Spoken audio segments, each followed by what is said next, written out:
live at the Fire Nights podcast, man, and it's certain moments that you have when you do these things, and I think it's more the moment.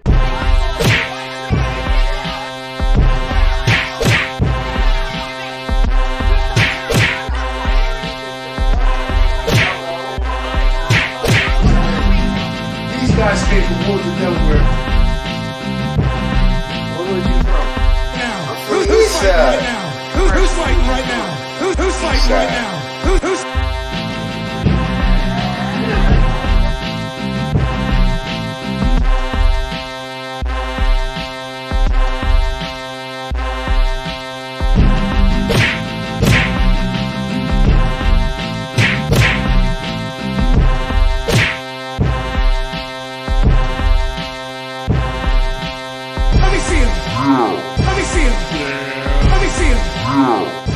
Listen, man, it's your boy D-Mac, man. Fire Nights Podcast.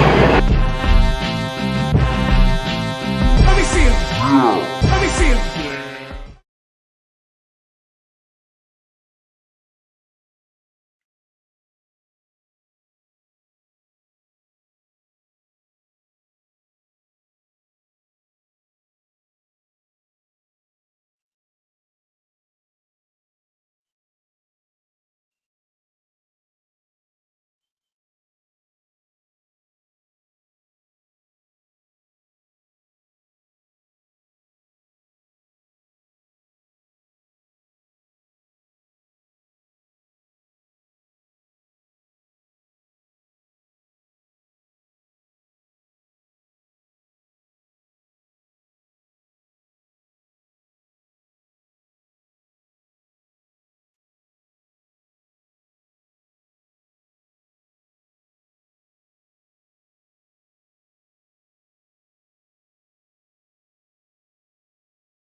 Yo, Bussy, yo, Bussy, yo, Bussy, yo, Bussy. Gucci. Sorry for the technical difficulties, man. Shit happens, man. You know In the hood, man. You know us, man. You know us, man. Can you bring us back in the right way again, good brother? Man. Bring us back in, man. Hey, yo! Right, though. Hey, yo! Let's bring it back one more time, man. Let's bring it back one more time. It's Tuesday night, man. You're now rocking with the best, man. It's the Fire Nights Experience. Black culture, journey, sports, entertainment, politics, current events. Whatever's out there, we talk about it, man. We're going to get into some shit today, man, like we normally do. We rocking live from Studio 7, man, Area 51. It's your boys back at it again. Let's go. We back at it, man. Appreciate you, Hammer. Thank y'all for walking with us. Thank y'all for walking with us. Once again, man, it is your boy. It's Tuesday Night Pete. As always, man. Beat Mac, Heatwave, all day. Let's go. It's your guy, Fresh Fire, and I would like to tell everybody out there, hello, and how are ya? We gotta get this started. How are you, man? It's your man, Iceman, man. Let's get it, man. Fuck that. Let's get into some shit, man. What we doing? Oh man, you know how we start this shit, man.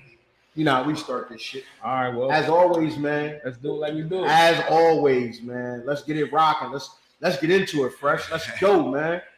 Let's get into Well, it. you know your guy, man. It don't take much to get me on fire, man. You know, so this your guy, Fresh on Fire, and I'll make it real quick because it got me hot real fast. And this one is called "That's How the Internet Work, Motherfucker." Oh shit.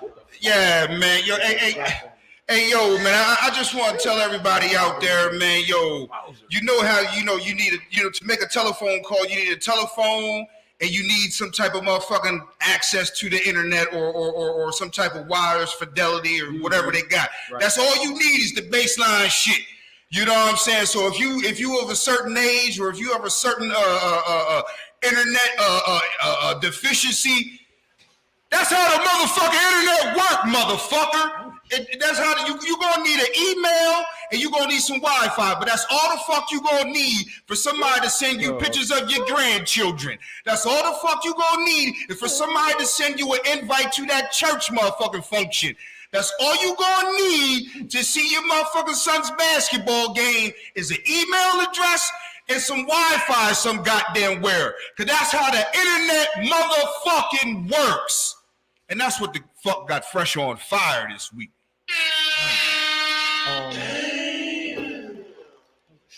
Can I ask where that come? Man, Can you get some specifics? names Yeah, I and said faces Pacific. be withheld to protect the innocent, man. But I was, you know, it was a good brother, man. Actually, man. He said, "Hey, man, you know, I got this flip phone and everything, man. And my internet be all fucked up. I press the weather and music come up and everything. I was like, man, I'm not sure if it works like that. What kind of phone he got? A flip phone. I said, man, they ain't good for internet anyway. You." Is that person in his room? No. You know what I'm saying? I'm like, do you even use the internet like that? It's like, nah, man. You know, so I was like, so just get you a regular motherfucking phone. But yeah, man, but I don't want to get the email and the Gmail and all that shit. I'm like, well, you don't want the motherfucking internet. You don't want to interact with people. Wait, he didn't want to get the email and the Gmail? Yeah, email, Gmail, Hotmail, Outlook, Comcast.net. He didn't want to get any of that. I'm like, well, how the fuck is you going to participate in the internet?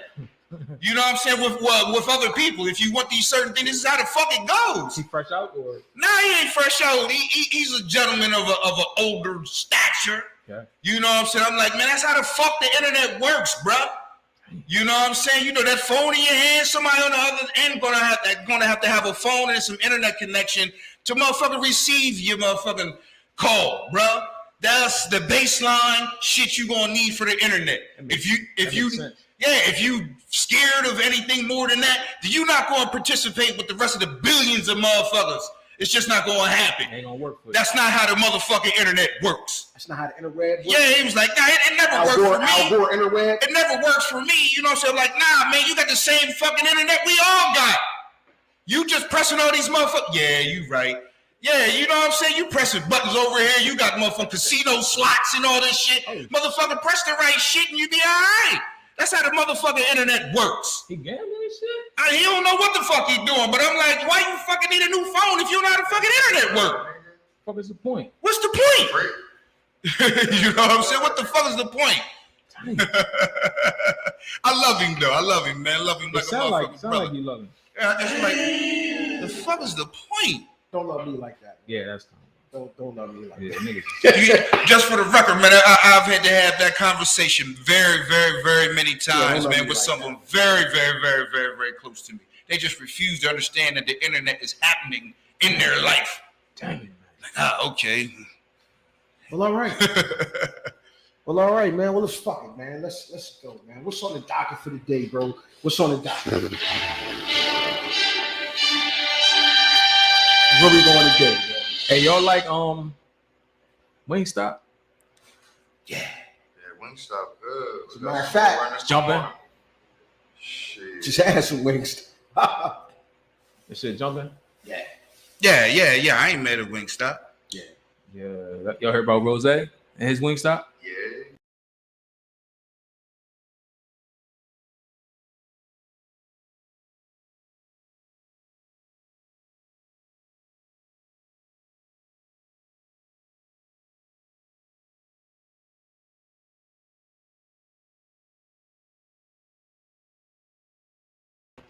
He owned his family. Him and his family own one in Mississippi.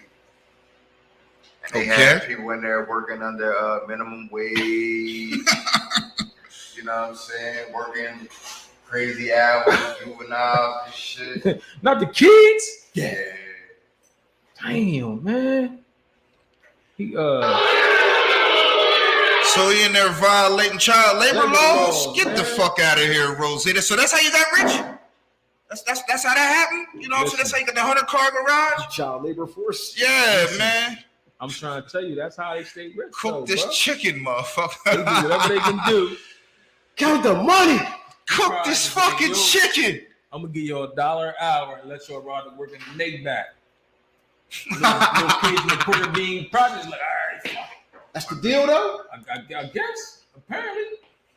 Hey, riding the Maybach. Yeah, $1 an hour. I ain't really reading into it, but you know, should be deeper than that because Usually it is. the government ain't even supposed to let that shit happen. Well, fuck it, man. You know, let's get into the. He might have been motherfucker, paying them man. too. I I'm mean, just saying, you know, like you know what I mean. Yeah. Just a wage. Y'all cutting checks and seeing this wage. Like, Right. what the fuck is no? You know What y'all think he worked? That's what I Worth said. an hour? How long was the?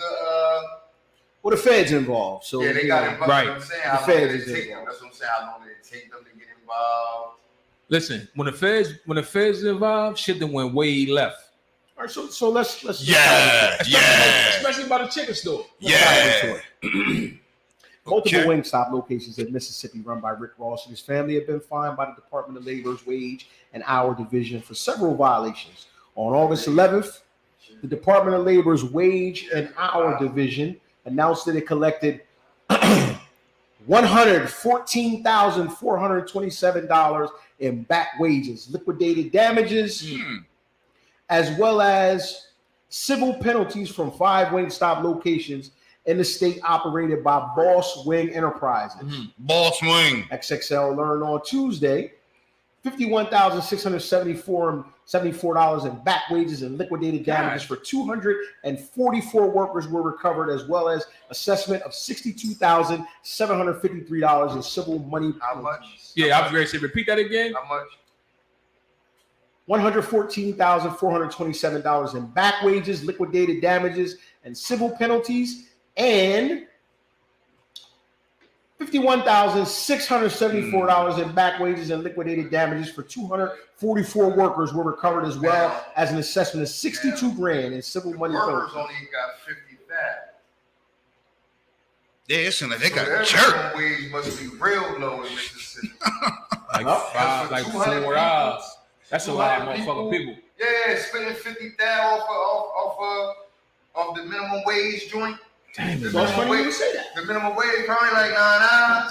The violations It's include probably not even that. forcing employees to illegally pay for safety training uniforms, background checks, and cash register shortages. In some instances, this caused some employees' average hourly rates to fall below the $7.25 federal minimum wage. What in the fucking Flintstones is going on? And Some jobs do that though. Dog, Some jobs, if you 725? can't pay for your background check, they'll take it out of your pay. But wait, it gets worse. What? Shit, what the fuck? but wait, there's more. The operators of the locations are also accused of record-keeping violations, with the DOLWHD saying they failed to maintain a record of employee hours worked and wage deductions. The investigation also discovered Boss Wings allowed a 15-year-old employee to work past 10 p.m. on multiple occasions last June. The law prohibits 14 and 15-year-olds from working past 7 p.m. Yes, it One of does. the managers told. It's true. Damn. One of the managers told, like, So man, inside, ask that nigga for something. I know he got it. Nah, fuck that. Yeah, we had a 15-year-old here at 9 o'clock. Yup. 9. Now I'm just saying, after 7. He said after 7. Yeah, 9 o'clock. You supposed to have all that wrapped up, man. You supposed to have your child labor law paper signed and all of that, man. You know. Nah, but you know what it sounded like he was running it at? A mom and pop store instead of a franchise. Yeah, you right about that. And And that's all it sounds like. federally. Yeah, it ain't not franchise no more. Rick Ross Wings. Right. He was running it. Boss. People was running it, and they Yeah. paying niggas. That's How they exactly feel. what it Right, is. ball got swings. 15-year-old need work. You know what I mean? Probably a good kid, need work, and they got him working in there. You know what I'm saying? Damn it. And that's what it was. A family member or a manager asked that nigga for something, and the motherfucker ain't. They said, oh, he playing like that? Oh. He said no? Oh, he said no. All right, watch. We gonna have a bad Christmas. Watch. Somebody said Wow. 15-year-olds are paying the bills down there. You know what I'm saying? We're gonna need you to stay up until and get all that overtime. What, 48 nigga down in Mississippi? That's word. Yeah. Yeah, that's all. It sound like. Cincinnati and shit. Because I guarantee you, the joints in Atlanta and Miami, they run like a franchise. Yeah. He was running that like a mom and pop joint. Right. Shout out Hino. What up, good bro? Shout out Los. Damn. Fayetteville in the building. Fan Damn, Jose. I like them wings though. Fuck it. So they cool. But listen, I don't go to the one where all this shit going down. Spiders, spiders. He knows spider in the wheelchair. Oh yeah? My man. My man. Yeah, I ain't go to the one where all this shit happens. So I'm good. Yo. What? You know that nigga? No, he talking about he didn't go to the I ain't go to the Wingstop where all the violations happen. Yeah. I'm good. Mississippi. Yeah, my Wingstop good. Nah, you supported Wingstop in general though. You supported the bullshit, bro. Boss wings, nigga. But their costs, man, it's a lot behind that. They cost Nigga. living. Yeah, man. Mississippi. It's like $7.25. That ain't enough. It might be out there. That's what I said. It might be out there. And Biloxi, nigga. And Right. Pittsburgh, Mississippi. Right. Biloxi? $450 a month for this 4-bedroom, 2.5 bath, motherfucker. You know what I'm saying? Biloxi ain't bad. It's actually military time, but all them other motherfuckers. Motherfucker Fayetteville was a military town. Fayetteville was more modern than motherfucking what's that shit? What's that P Valley town? Chickalisa. Who? Chickalisa. Exactly, Chickalisa, nigga. Mississippi. Exactly. Is that's a spot for real? Perhaps. Yeah, they made comedy was stripping. Perhaps. Could be. That was the main economy. Could be not. Get naked, bitch. That's all it That's the was. currency? Yeah, get naked, That's bitch. all it was. But thank Yo, you. But thank you for motherfucking driving down the price of pussy. check this out though. Shit. Like, get So naked. y'all know the boy Ermias, right? AKA Nipsey Hussle, just got his little star on the Walk of Fame in Hollywood and shit. Yeah, I seen that shit. What we think about that? Do he deserve that, or you got to?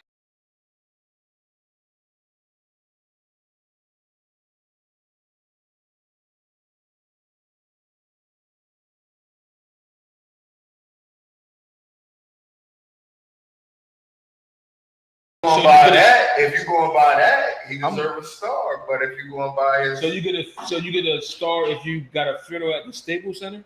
nah, That's the criteria for a fucking star on a No. Walk of Fame. you missing what I'm saying. Okay, I just heard what you said. Elaborate. What I'm saying is, if you go by what happened after he died, Okay. he would deserve that star. That's what I said. Okay, right. Give me an example other than Staples Center.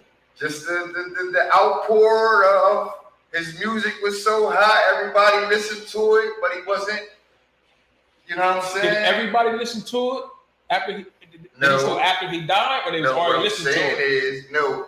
What I'm saying is people were perceived saying they were. You know what I'm saying?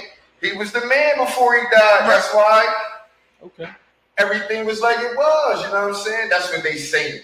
But I don't. You know what I mean? So I'm detecting you saying the myth of after his death grew a little bit of Nipsey Hussle, and that's why he got a star on the Walk of Fame. Yeah. Would he have got it if he didn't die?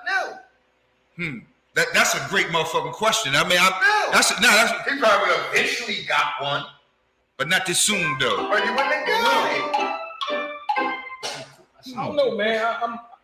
I mean, I like Nipsey. You know, respect all the Listen, shit that he. Hold I'm on. gonna say it like this. I'm gonna say it like his girlfriend don't even got one, and she did more for the Hollywood to be on the Hollywood Walk of Fame than he did. I don't know. She deserved to be on the I think She did more though. I mean, I agree that she did more than him. But that's exactly to the point I'm about to make.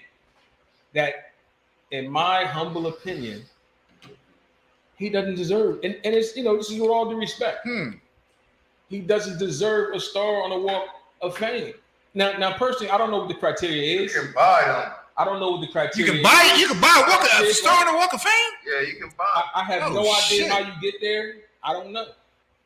But when I look at motherfuckers who are on the Walk of Fame, like the Hollywood stars and the movie stars and all that shit, and I look at him, it doesn't compare. I get that he's from out there. I get that he did a lot for the community. That's cool. But I know a lot of niggas did a lot for the community and you know, might be from LA, Compton, whatever the case may be. In my opinion, I just don't think he did anything to say he deserves a star. Again, he got it, and that's cool, and I'm happy for his family, and you know what I mean? That's cool. I just don't think that it was I don't know that Warranted. He was warranted. Was it Yeah, thank you. warranted? I don't think it was warranted. Hey man, I mean, Iceman brought up a great motherfucking point, man. I mean, I'm all for my motherfucking people getting whatever awards you gonna give them. I don't give a fuck. But, you know, is he as deserving as some of the other people on that same block with stars? You know what I'm saying? I'm not saying he shouldn't have it. Nah, give him whatever the fuck you want to give him. But at the same time, there's people out there that put in some major work. You know what I'm saying? You got some Al Pacino, some Denzel Washingtons. You know what I'm saying? Some people put in some major work, and then you got, you know, some other people out there. It's almost like what Deion saying in prime time was talking about, like, yo, man, put my motherfucking head in another room. My face don't deserve to be in a room with some of these other motherfucking dudes. You're just letting anybody in the Hall of Fame. So I mean, if you're looking at it like that, you know what I'm saying? Say, nah, maybe I need to be in front of the Man Chinese Theater, you know what I'm saying? And you be down in front of motherfucking, you know, the Waffle House or some shit. You dig what I'm saying? You know, I need to be out in front of some, you know, Rodale Drive. Shout And out Roscoe. you know what I'm saying? Yeah, you in front of, you know, a thrift shop, you know, so. but it was. I just think it was, you know what I mean, after death, the impact he had after his death was more than the impact he had. You know what I'm saying? Because they started bringing all the community work. Shout out Lamar Kelly. What up, bro? The business investments Shout that out he was, you know what I'm saying? So that, I guess that was holding more weight than the music. You know what I'm saying? Hey man, sometimes it's just a measure of impact, man. Whether it's while you're here, or whether it's posthumous. You know, I think maybe the criteria is changing because that criteria might be an older sort of criteria that, you know, things evolve.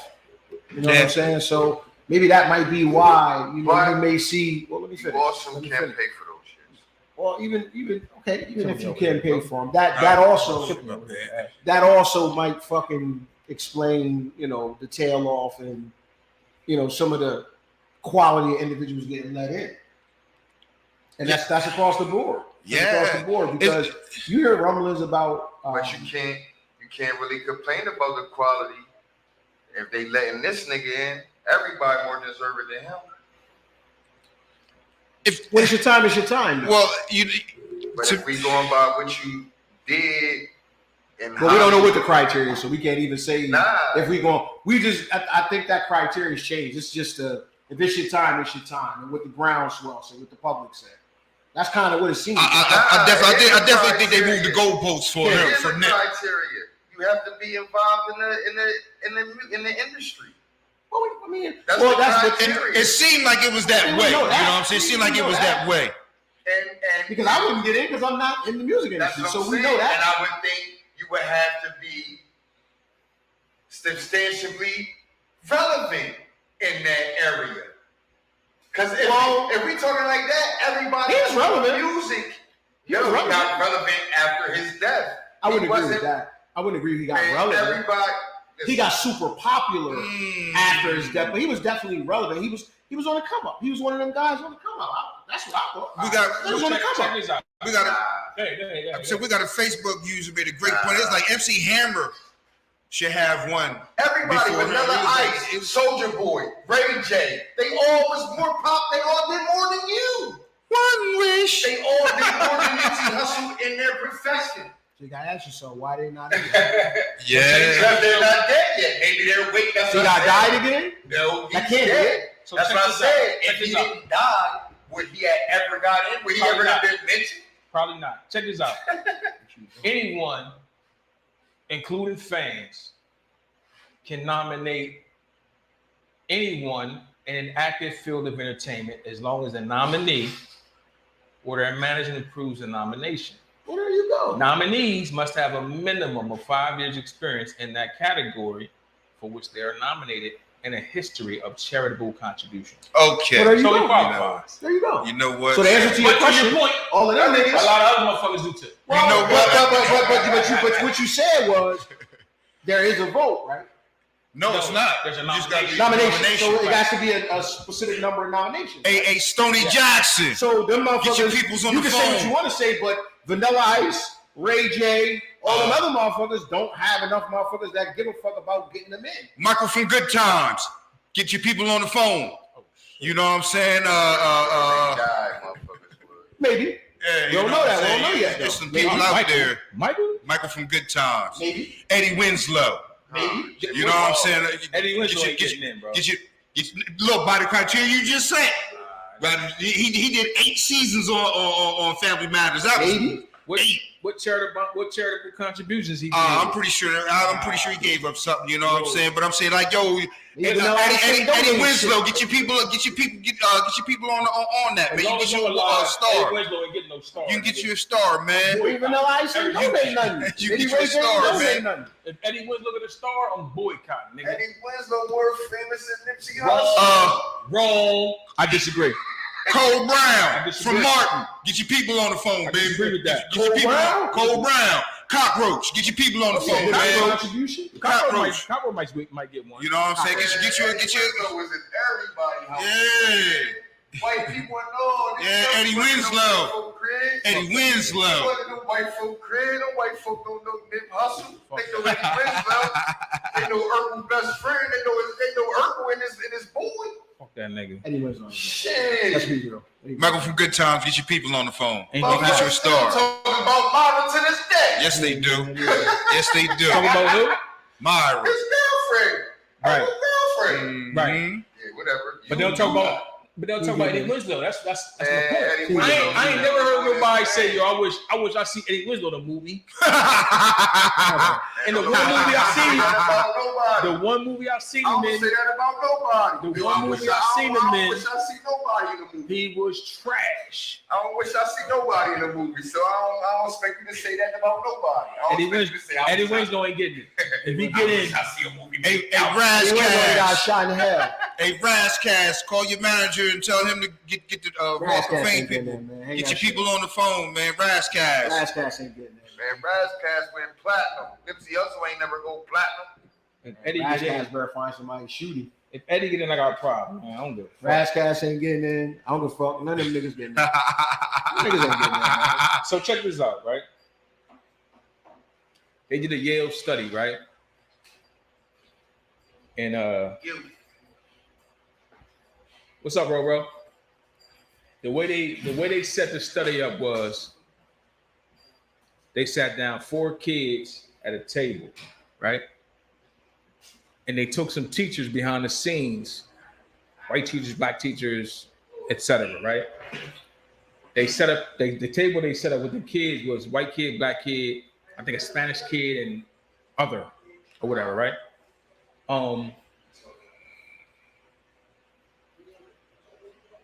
They said to the teachers, you know, they gave the kids like crayons, coloring book, you know, all the time. You got them just, you know, do their thing, be kids, you know, be active, whatever. And they said to the teachers, listen, we want y'all to look for and point out bad behavior. Very generic, right? What the teachers didn't know is that the people at Yale who did the study, they hooked some kind of software up so they could see behind the scenes exactly where the teachers looked, right? So there's 3 chairs in front of us. If I look at this chair, Yale people behind the scenes get a notification, he's looking here. This chair, so on and so Line forth, of vision, right? or whatever. Sight, line of vision.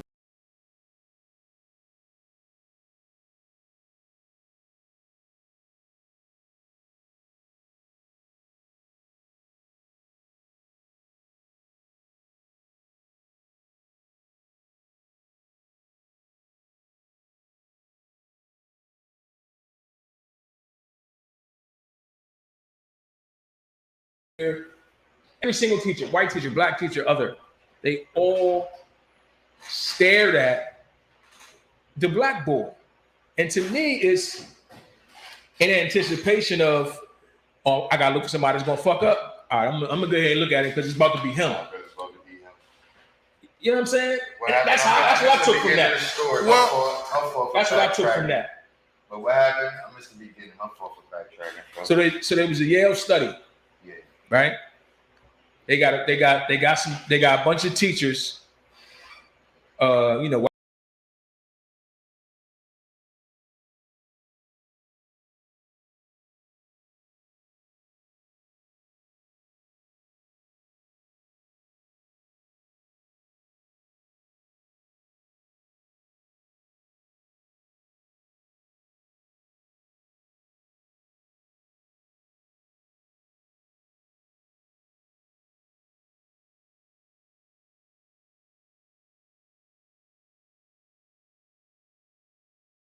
Any kid that you see doing something inappropriate, misbehaving, et cetera, et cetera. What the teachers didn't know was the Yale people had a software installed where everywhere they looked, they would know, right? And it turns out that all the teachers stared at the little black kid more than, not the entire time, but more than any other kid, like excessively more than.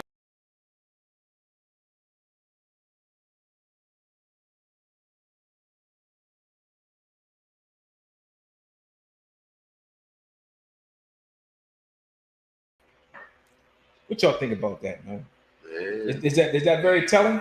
Well, I always say, man, you can't legislate hate out of people's heart. You know what I'm saying? Like, there is no police academy training that says put your knee on somebody's neck for 8 minutes and 46 seconds. You brought that to work with you. Yeah, that's hatred. You know what I'm saying? Like, with all all this, giving people coloring books and everything being equal, and you just happen to be pointing out the black child, you brought that to work with you. You brought those biases, and you brought those fears, and you brought those idiosyncrasies to work with you. And that's why a lot of things keep happening, because people, it's not policy for someone to be inequitable to someone. You know what I'm saying? You bring that to work with you. Those are your own biases. Those are your own insecurities. Those are your own idiosyncrasies that you bring to work with you. And that's hard as hell to fucking legislate out of somebody's heart. Can that even be done? No. You think? No? I agree.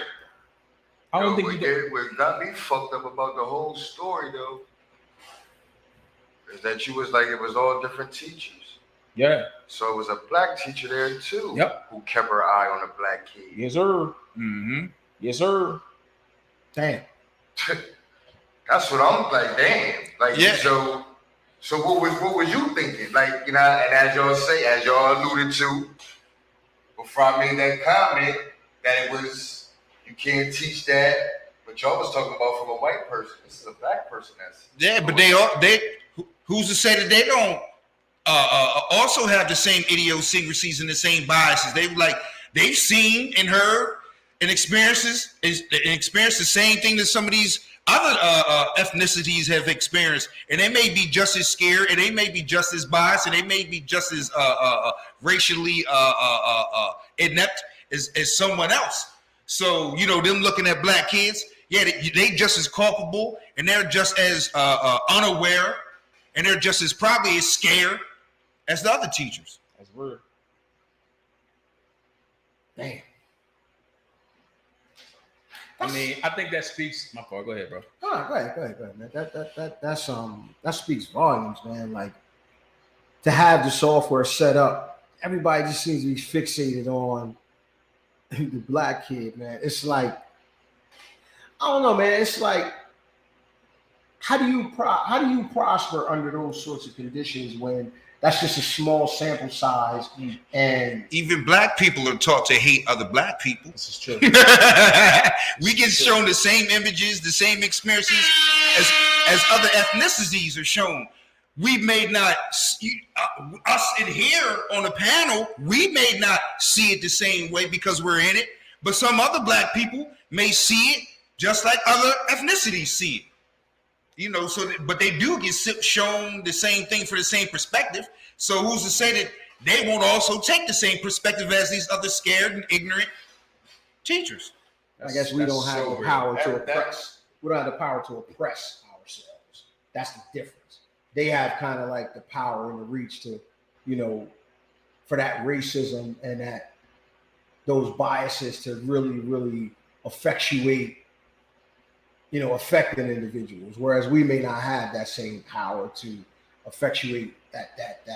That's an SAT word. Yeah, we don't have that same. We don't have the power to make it felt. Not to say I don't even know if we would. It might be more. It might be more. It's less blatant with us, and it might be more. Not. I don't want to say second nature. What's the word I'm looking for? I'm stumped. Subconscious. Yeah, it might be even subconscious. Not necessarily to go all the way, but kind of like. Is it? Can you almost say kind of like survival of the fittest, like a mentality like that? Like, okay, well. I've been subconsciously shown, like you said, showing all these images or whatever have you.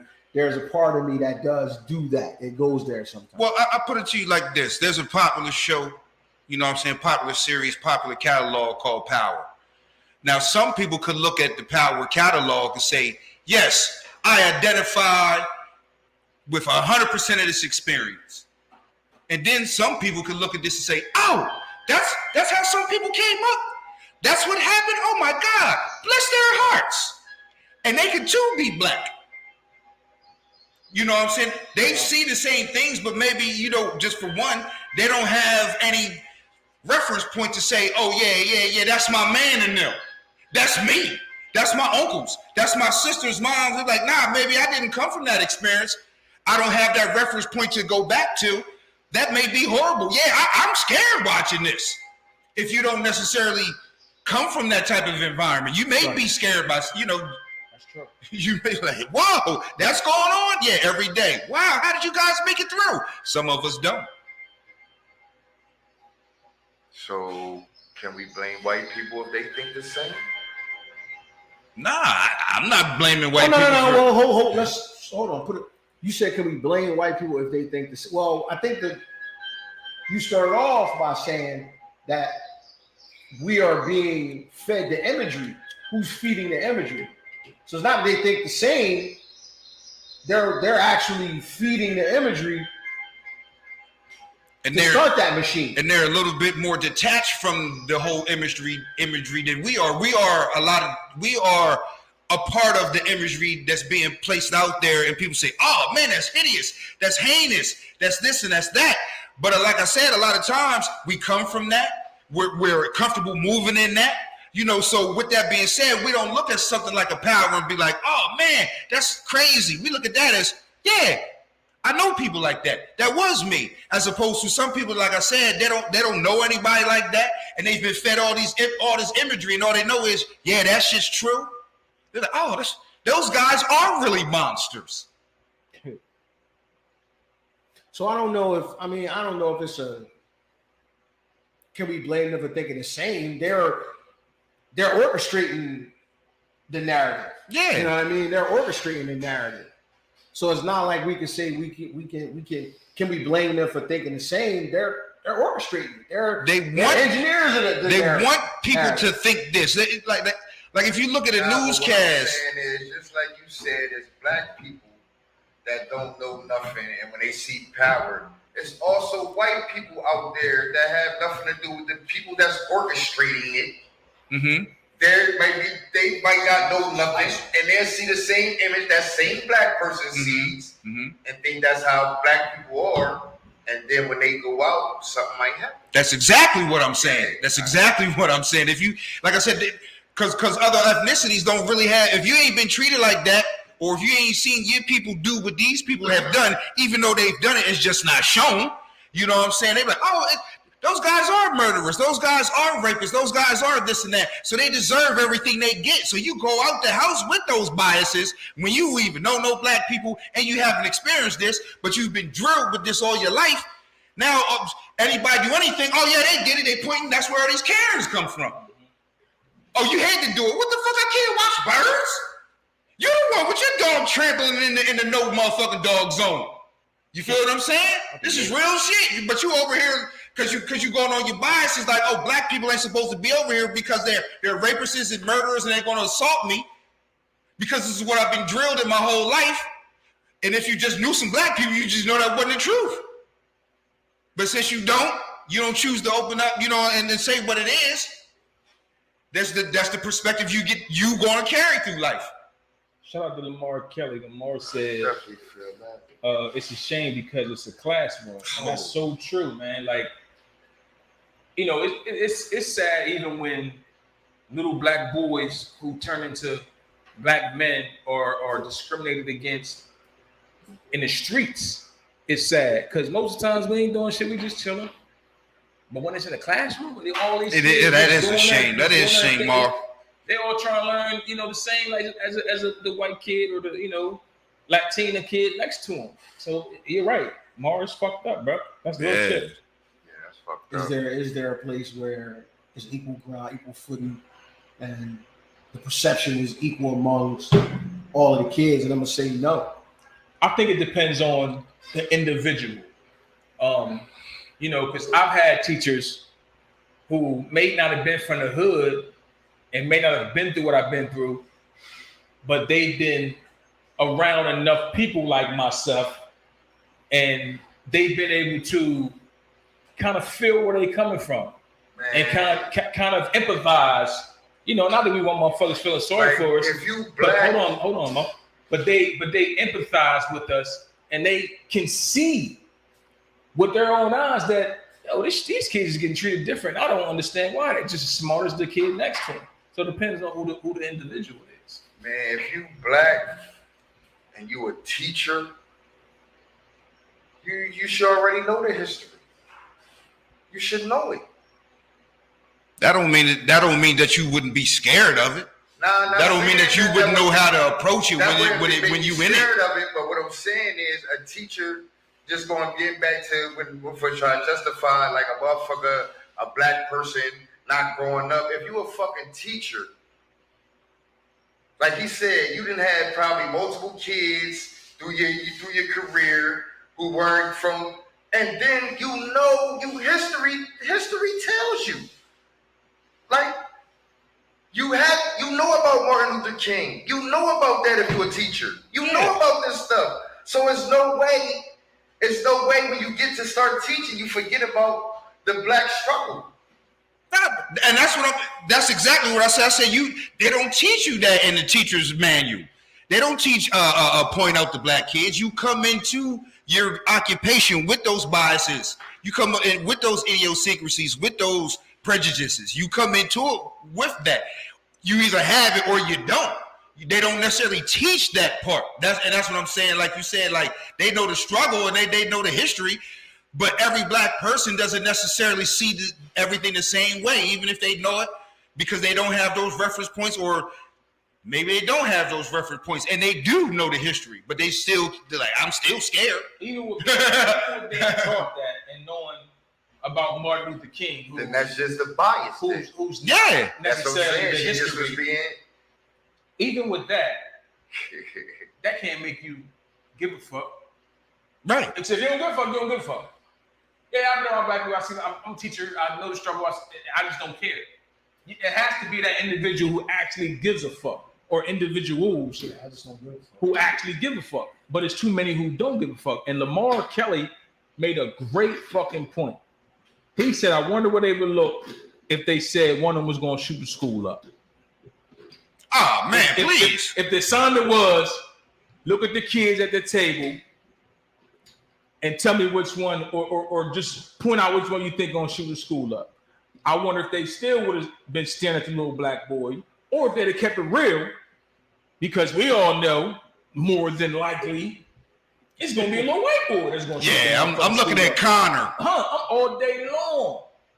All day long. Listen, I'm still waiting 10 years for that little nigga who survived in Montana 4 days, the little white boy. I'm waiting for him to be a school shooter. It's gonna happen, dog. It's gonna happen. He's a fucking He got a scar. He got a scar in his fucking DNA, man. He got a fucking scar. He is a school shooter in the motherfucking making. He got a motherfucking Period. scar. He's going to be able to. He's going to have a gene that allows him to eat raw cooked food. You know what I'm saying? Like He already yo, does that. like this Guarantee nigga, you he already does that. this little homie is different, man. You know what I'm saying? He Guarantee you he already does that. muskrat. He did that shit out in Montana for 4 days. And what else he gonna eat? He's muskrat out that motherfucker, man. Raw diggy. Real rap. Raw diggy. Check this out, though, right? Taste for blood.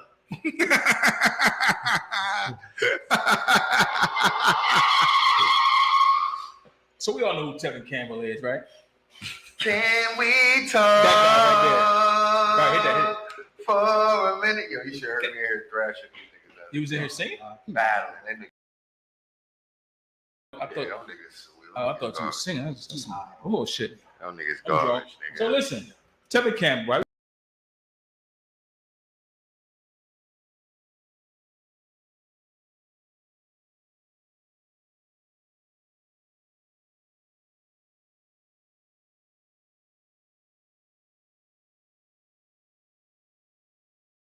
What's this?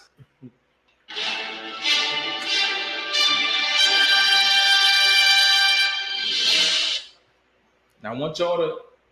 This is gonna shock the shit out of y'all, because it shocked the shit out of me, and many other people, Man. right? Tevin Campbell came out as gay. Word? You don't say. Who the fuck knew? Who knew? Oh wait, you. First the Fat Boys break up, now this. More You important than if I knew or not. Right. I don't really give a fuck. Oh. I don't really care. Like, I didn't really care then. I don't really give a fuck now. Nah. Okay. Nah. Don't really care. You care at all? I don't really But care. that he came out gay? Yeah. Nah, not Not really. really. That's all I know. Naturally, man, I'm not even like really a fan of people coming out, man. Just be who you are, man. You know, a lot. I mean, I understand you should come out because you know there's a community behind you that is stand behind you. But live your fucking life. You ain't gotta come out to no motherfucking body, man. You know what I'm saying? You I got gotta a fucking- news flash for Tevin. Nigga, we knew 30 years before you was gay, nigga. Yeah, We man. knew 30 motherfucking years ago, you bro. You knew could've kept that shit to yourself. We knew back then, man. We knew back then, It really man. don't matter now. We knew under the cherry moon, man. We knew back then. I don't know. He came out. Not back Nah, then. he said. Oh, how we know back then? I mean, Sometimes it's Same just a way everybody layup. felt. Sometimes it's just a Same layup. way everybody felt. yeah, it's, Same way everybody felt. It was definitely. Well, here's the kicker. We wasn't wrong. I'm saying. Motherfuckers wasn't wrong though, right? So Right. whatever you speculated at that point, you wasn't wrong. Yeah, Turns we out pegged out. You spot on. You spot on. What was the speculation? Why did you think he was gay? Because everybody else thought he was gay. So Nah. why did you think he was gay? I thought he was gay because I just watched how that nigga move. Bro, Like, you really asking me that question, man? Yeah, He man. looked. I just Well, he looked He and looked the talked and moved like someone that was gay. I mean, To me, I've been wrong before, I guess, but I was pretty sure about that one. I was pretty sure. I mean, it didn't really make me a difference, Yeah, absolutely not. you know. But I was like, yeah, Yeah, that nigga gay. yeah, And then that was it. yeah. Nice song, Yeah, I mean, you know, nice song. Keep Great singing. song. Great song. Yeah, Great singer. Keep singing. I mean, yeah. Yeah, you know what I'm saying? I really only like your songs, like a lot of other motherfuckers, so I don't really care. Don't make me more or less of a fan. Right, you know, so Cool. that Come out part. with some good music, I'm still listening to it. Yeah, Cool. yeah. But You gotta get up, We knew, get, nigga. up, get into relax it. with the fucking Right, you ain't have to come out. out of here, dog. that was. We Weird filed ass that nigga. under useless information. Yeah. Oh my god, what? Yeah, that's useless information. So yo, check this out, right?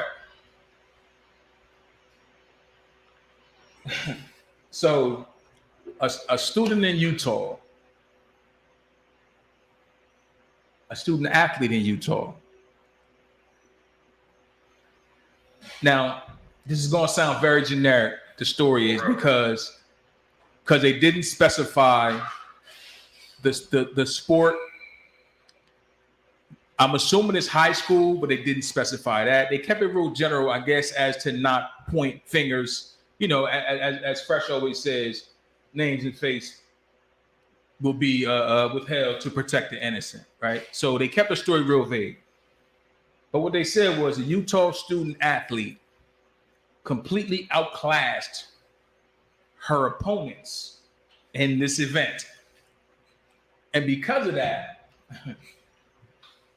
a couple parents of the losing kids complained and insisted that they launch an investigation as to whether or not this young lady was actually born a young lady. So they did a whole deep dive, man. They went back to damn near to birth. And it turns out, that the little girl was actually a little girl, and has always been a little girl, and the other kid just got fucking beat. Really, really bad. Huh? I said, are they allowed to do that? No. No. The family was never notified. What? That's not supposed to happen. Oh, no. That ain't supposed to happen. We gonna own a piece of Utah. That ain't supposed to happen, man. Yo, first of all, man, this shit is going too motherfucking far. I remember when we used to play sports, man, youth sports, and if it was somebody out there that was really putting in work, they'd be like, yo, man, check his birth certificate. Now it's like, you gotta check motherfuckers' DNA. Yeah, that's wild. Like, what the fuck is going on? Sometimes your motherfucking child just sucks. Yeah, sometimes your child just fucking sucks. How about that? How the fuck about that, man? Sometimes your child just sucks. My kid can't hit the curve. My kid just can't be way better than your kid. Like, that's just not possible at all. Like, he's just way better than your kid, dog. Like, what the fuck? Now, this shit is going too motherfucking far, man. Now, they do have legislation. You ain't gonna get no gender shit on my kid. Right, that's Right. some bullshit. Now, they do have legislation in Utah that states that transgender, persons cannot actively participate in events unless you were born as that. You got to participate with that gender. You know what I'm saying? And personally, I agree with that. Shout out Utah. I personally agree with that because Yeah, I personally agree with that as well. I don't want to see a bunch of girls basketball players get dominated by a dude who's now a girl, is 6'5" and just dunk it. Like, nah, I don't want to see that. Like, that's bullshit. That ain't cool. I'm all for transgender rights, except right then and there when you got a male that is transitioned to a female and you want to do something physical, man. I can't have you beating up my daughter, my sister, my motherfucking mom, my aunts. You know what I'm saying? Because you the motherfucking changed over in the UFC. Now you looking like Randy Macho Man Savage, and my motherfucking people's been women since birth. Like, nah, move. I'm a motherfucking fight uncle. With all due respect, no. Right. Don't even worry about it. I'm a still uncle. But y'all took it too far, man. Take it too far, man. Doing background checks on this little girl, man. Yo, that was so out of pocket, man. So out of fucking beating the pocket. shit out of everybody. That's just out of fucking pocket, bro. Girls out there wearing motherfuckers out. Yeah, like, goddamn. You ain't taking no DNA. That shit is bullshit, dog. At the end of the day, look, if you got a question, come holler at me. Right. With a birth certificate, You don't motherfucker. get This a is a girl, birth nigga. certificate. That's it. Right. Birth certificate. Right, you don't get no more than that, man. You ain't getting more than that, man. Fuck you and your motherfucking youth sports. Two youths. That shit is invasive. Yeah, man, that shit is ignorant. What? Yeah, you just imagine, man. I played youth sports, and I've been around some people that can really fucking play youth sports. And just imagine, motherfucker, like, yo, we need a blood sample. Man, you 11 motherfucking years old, man. What kind of bullshit is going on? Listen, my Man. son was like 6 feet. Yo. Nigga, motherfucker better not ask you for no blood, nigga. I already know how Shelly and Todd, Shelly snapping, man. There ain't gonna be no hot dog stand out this motherfucker. You have to do some dumbass shit like that. She snapping. Ain't gonna be no nothing. Ain't gonna be no motherfucking baseball, no nothing. You ain't got no bases. You ain't have no motherfucking nothing. You ask me some dumbass shit like that. Well, he would birth. They're sir, saying we need They're saying, man, need you a so sample, sir. fucking good. There's no fucking way you could be a girl. That's just, That's a smack in the face. That's a backhanded slap right there. Like, You can't be a girl, little girl. You can't be a girl. You can't be. You gotta have nigga in you. You gotta have some boy in you. You gotta have some nigga in you, man. Like, what the fuck? Like, what kind of silly shit is this, man? Like, we going too far with this shit, man. We going too fucking far, man. They fuck the little girl for life. Yeah. She might not even be training as hard, none of that. I love the fact that She might think she a nigga. I love the Man. fact that the little kids who lost, they fucked up. Because their mom was like, nah, that's bullshit. That's a boy. That's a Watch, boy. we're going to show you. And Mom, just stop, Mom, the stop. kids came in, he's like, Mom, it's a girl? Oh, I suck. Yeah, you suck, motherfucker. You fucking suck, Connor. You You suck. suck. You suck. Little Becky. All that motherfucking money your mom and them put out for that private motherfucking tutor, man. That white guy he ain't bring you that jumper that right way, man. You was getting your ass whooped out on that motherfucking court. Should have got Derek Fisher. That's a sucky ride home. Yeah, you actually lost to a girl. So check it, right? Now you got demolished, bro. You got just Like, how bad you gotta be? How Water. bad do you have to be? Let's say it's basketball. How bad do you have to lose for your mom to say, oh, hell no, we get the DNA test? Like, how bad? Like you gotta 200? Like, cause I done seen people get beat by 100. That's not enough. Like on some Lisa Leslie shit. Right, that was she put up a beating by herself. And at halftime. Like a beating by herself. Like you gotta put that like 200. I would love to know who the girl was. I would love to meet her. I would love to have you on the show, man. Probably killed himself. I hope not, man. I hope y'all still out there right now busting some motherfucking ass. No. This little girl. This little girl. Dang. I hope you out there right now busting ass. I wonder what sport that was. I was trying to figure the same thing out. Yo, you know what I was thinking? I was thinking it was like some UFC fighting, like little kids fighting and shit. Like, yo, this little girl has to be like something. I'm thinking like physical. I'm thinking it was something physical. Like, cause they might get away with, oh, you just run faster than me. But somebody get slammed. You slam my motherfucking daughter on their neck. Yeah, you hurt my baby. Oh, I need a DNA test. How hard you gotta get slammed for your mom to think you got slammed by a boy instead of a girl? Oh, Like, you shit. get up, you snotting and crying and shit. And as a 14-year-old, that was just round one too. If you got slammed, then suplex, then power drive, motherfucker, for the 3-peat. shouldn't have to do it fighting, man. Not to Yeah. Wrong sport. You might have got your ass whooped, you know what I'm saying? You like all that money you put out was for naught. It's a rough situation right there. Yeah. So dig it, right? That's rough. Get your weight up, get the gym. Shout out to Chi-Town, man. Off-duty cop in Chi-Town. So here's what happened, right? Little boy said, Pop, my bike got stolen, right? So the cop, off-duty cop, Pop was an off-duty cop, Chicago cop. He rode around the neighborhood till he found the bike. The bike was like, you know how you go to the store and you prop your bike up, like on a pole or something in front of the store while you run the store. So while they were sitting there waiting, they saw the bike, but the cop was going to sit here and wait. I want to see who stole the motherfucker, right? So a little kid pulls up on his own bike, puts the bike down, leans it up on some shit, grabs the other bike, and moves it a little bit. The off-duty cop, the dad, jumps out the car, starts rousting the young fella, throws him on the ground, puts his knee in his back, all type of shit, like just going crazy on this little nigga, right? Now, of course, it was a person of color, a young Spanish kid, right? They said he was young. They said he was a young Puerto Rican kid. So the cop went on him and just started doing his thing, just kneeing him and treating him like a little criminal, right? So it turned out the little kid was just like, I'm moving the bike out the way so I can get in the store. The bike was blocking the door.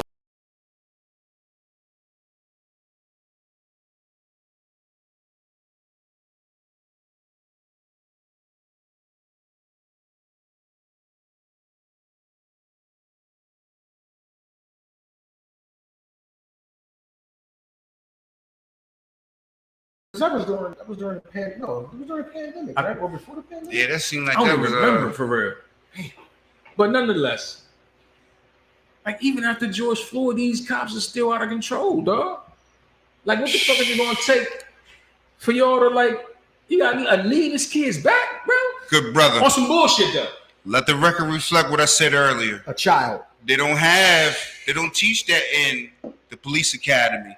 To just do your thing. Man. You came to the academy with those biases, with those prejudices, and you cannot legislate hate and fear out of people's heart. That's because you did that on your own. The crazy part is this is an off-duty cop that literally took it upon himself to say, I'm just gonna play vigilante on some shit. You know what I mean? Charles Bronson, like You a cop, like damn, you off duty, bro. Like call it in. You're That's right what- there. Call it in. you know protocol. It ain't like it's That's a not murder. protocol. You know what I mean? Like it's a murder all around. You know, I get sometimes you might gotta actually step in as an off-duty cop, but this ain't one of those times. Nah, and that's the whole thing. How old was the young man? 14. And There's some big. Okay, let's give him the benefit of the doubt. There's some pretty large 14-year-olds out there. Wasn't one of them? This was a regular 14-year-old. Regular old little Spanish cat. You know what I'm saying? Ain't bothering nobody. Just, you know, just trying to do his thing. Trying to go to the store and shit. Bro. Trying to get some chips and shit. Trying to get some chips in the This oven. nigga jumped out the car and physically fucked this young man up. Props to the young man, cuz. they don't, and I'm pretty sure they don't teach you that. That's not a maneuver that they teach in the academy. Yeah, when you off duty, you just hop in and start motherfucking fucking with people who you think stole bikes. Citizens on They don't have that. They don't have that in the motherfucking. nigga. Right, you know what I'm saying? Citizen, but you are a cop, you know what I'm saying? You know better than, that's what I'm saying, you know better than this, motherfucker. Like, yo. Right, and that's what I'm saying. You know better than this. Like, yo, man, hold on, let this play out. It's a stolen bike. All right, cool. How far can these motherfuckers go? He's on a bike. And you Right. like car, nigga.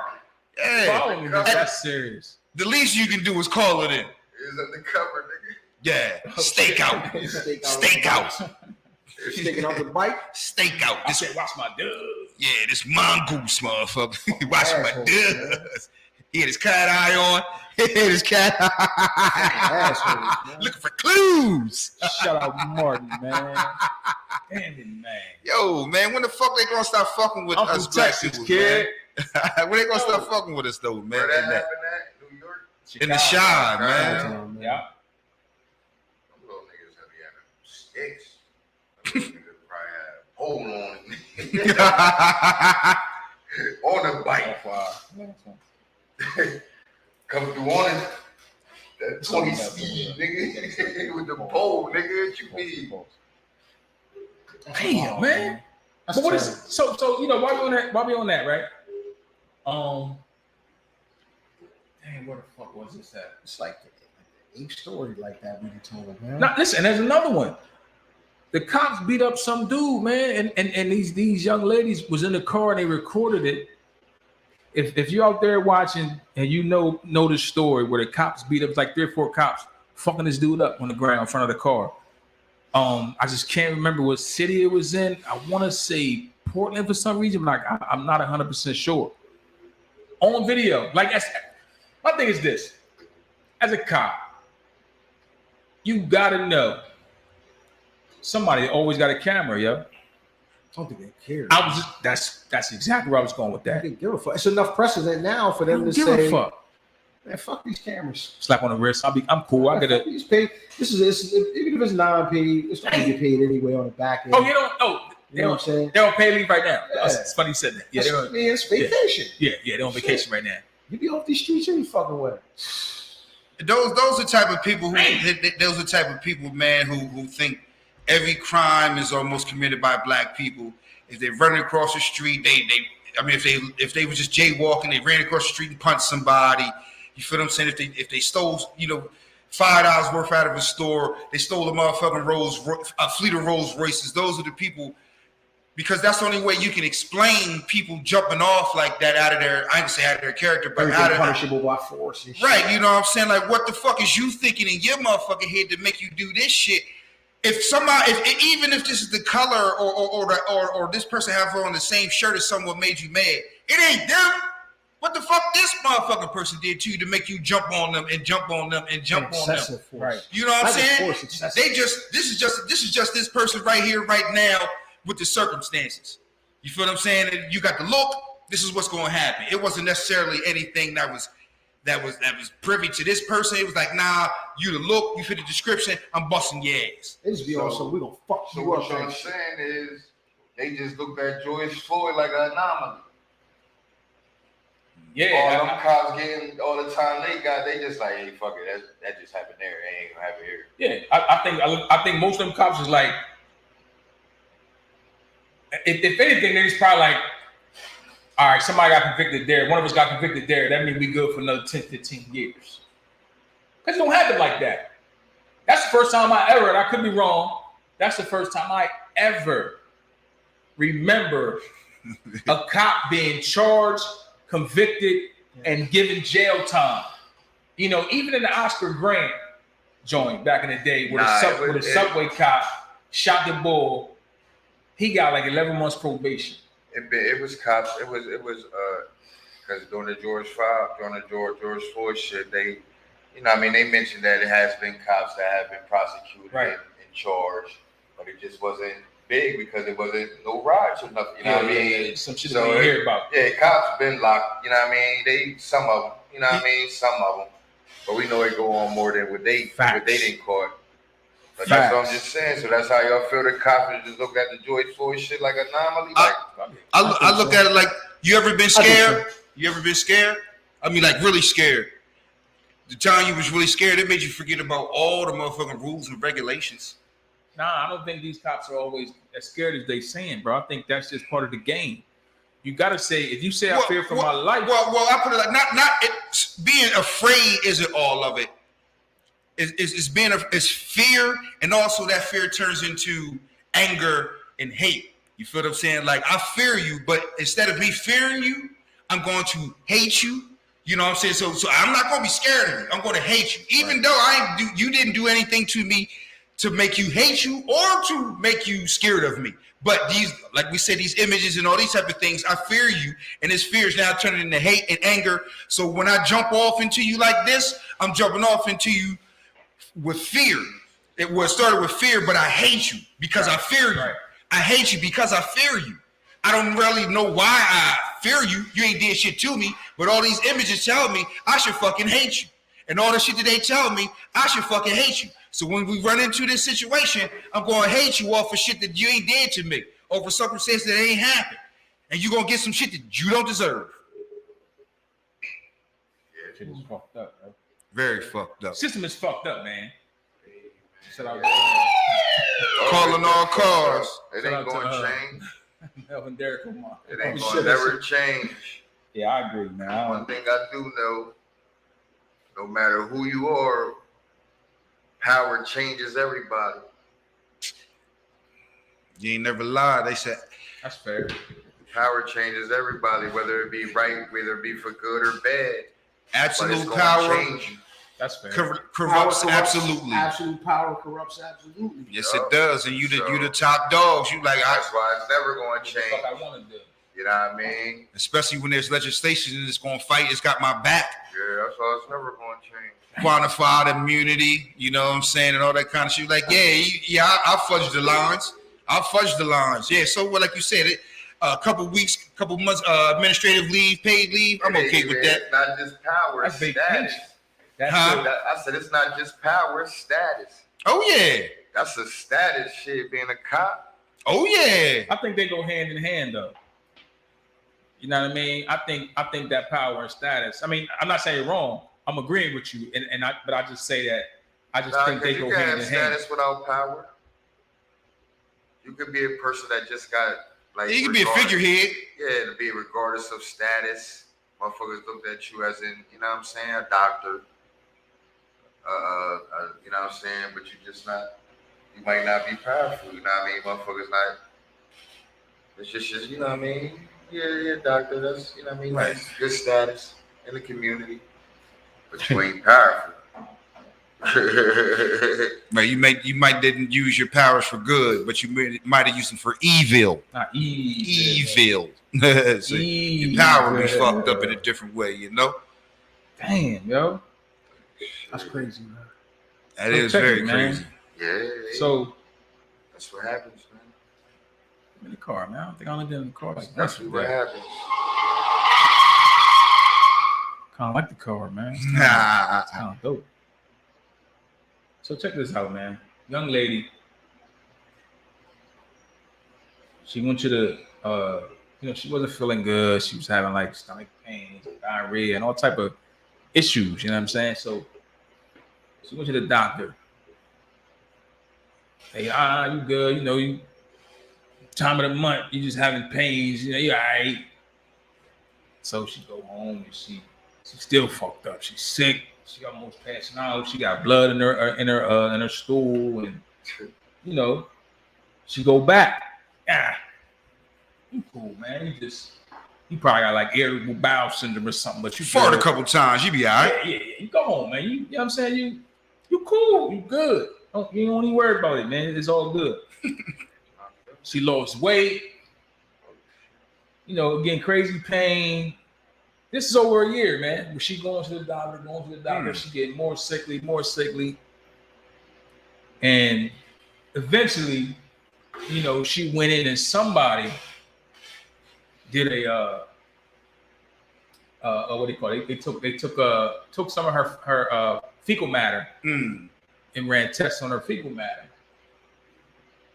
Turns out she had colon cancer. What? Right? What? So it's like, obviously there's no way to tell how long it's been there, but if she's been in and out the hospital for a year, and y'all kept sending her home, and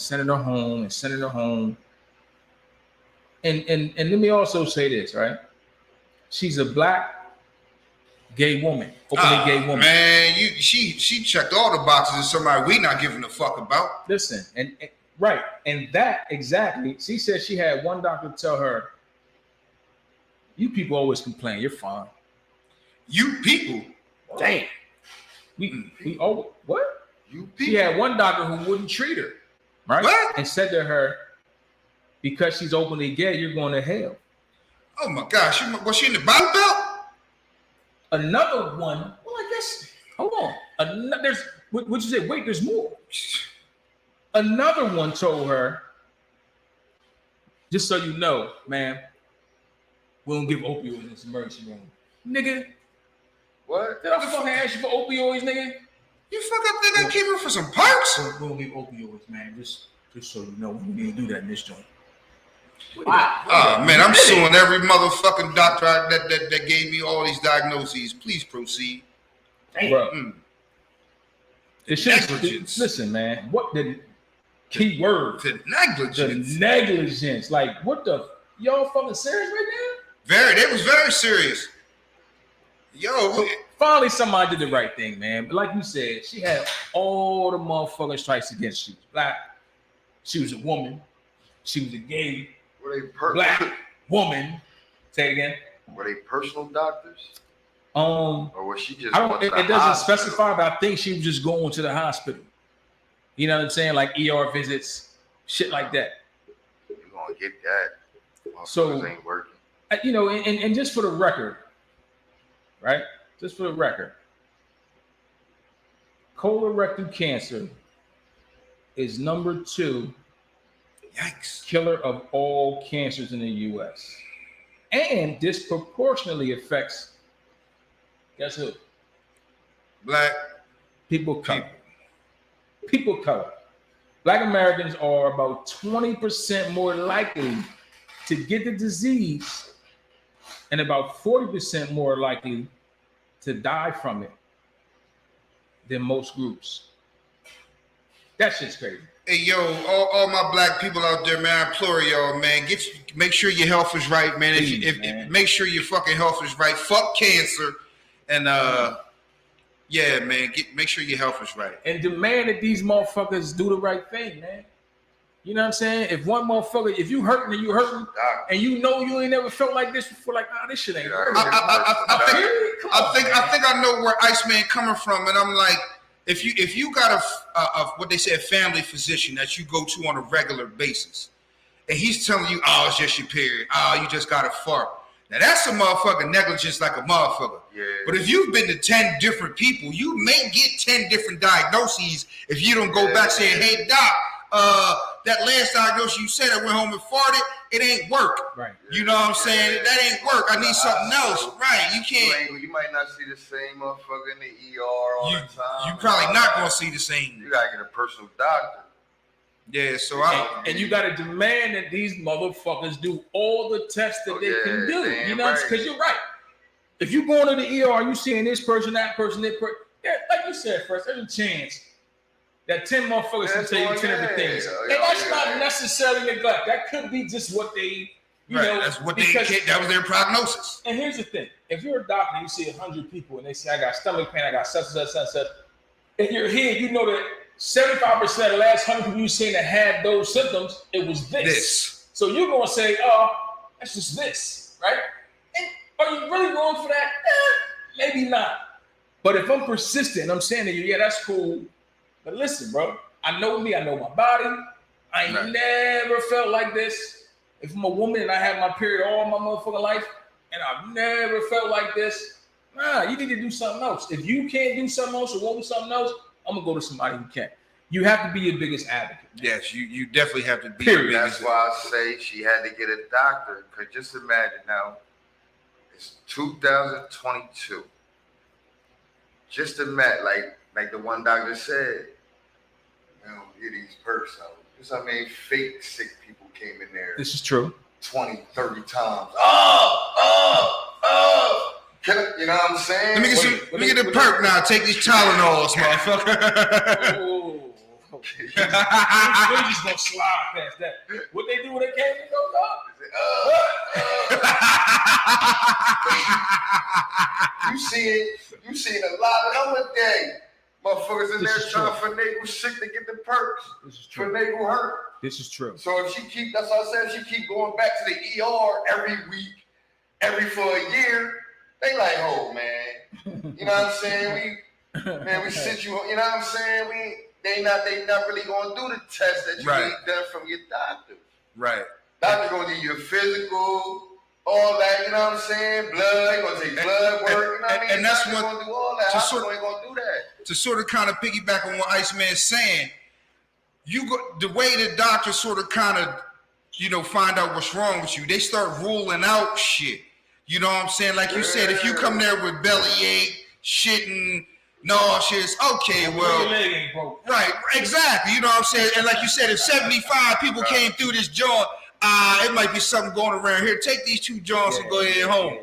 Now, if you don't go back to that same dude, now you're going to another doctor who seen the same 75 motherfuckers, and now the same doctor that seen you first time, he can't rule out. Oh, okay, well, the pills I gave you the first time didn't work. Let's try fecal matter. Now, the next motherfucker might say, you know what? Oh, he get these pills? Oh, now these pills work. And here you go, just on a hamster wheel, keep going to people that keep, their first prognosis was a wrong prognosis. But your thing is you got to go back and be consistent and be your own advocate so somebody can rule out the things that's wrong with you. That part. Yeah. That part. Get a doctor, folks. And like Fresh said, man, I implore us black people, man, men, women, whoever, gay, straight, whatever. I implore y'all, man, get checked out. If you have a certain age and you know that X, Y, and Z may happen at a certain age, get checked out. If you having pain or having this or having that, get checked out. Don't be one of the motherfuckers who, man, I ain't trying to go to the hospital, man. I don't like doctors. And then 2 years later, you start disappearing, right? And you realize you got motherfucking some sort of cancer that could have been prevented had you went to the hospital or the doctor 2 years ago. Right. Don't be that guy. That's asshole-ish. You know what I'm saying? Pun intended. Pun intended. That's asshole-ish, man.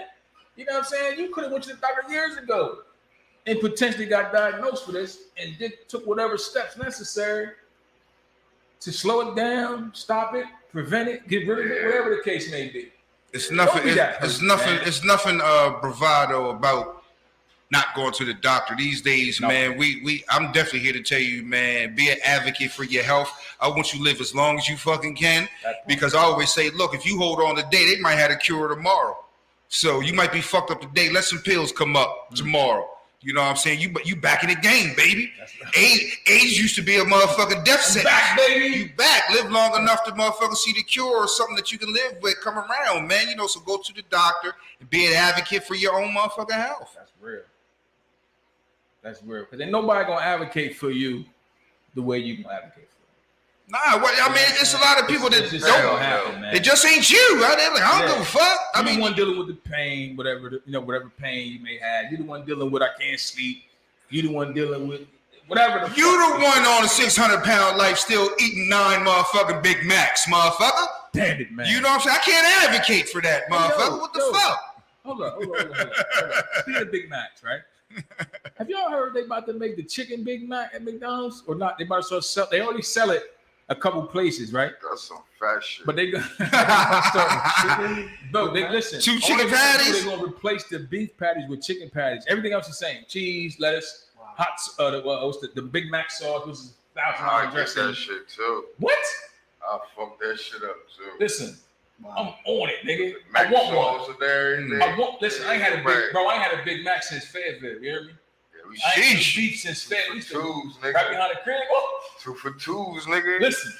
For like a year, we ate 2 for 2s for like a Heard year. what? That's a lot of chicken on them buns, Bro, man. if I That's a can lot get- of chicken, man. I ain't never had a Listen. double chicken sandwich in my life. If I can get me a chicken Big Mac, I at least got to sample that motherfucker. It's like 2 center I breasts. got yes, sir. You know what I'm saying? Yes, sir.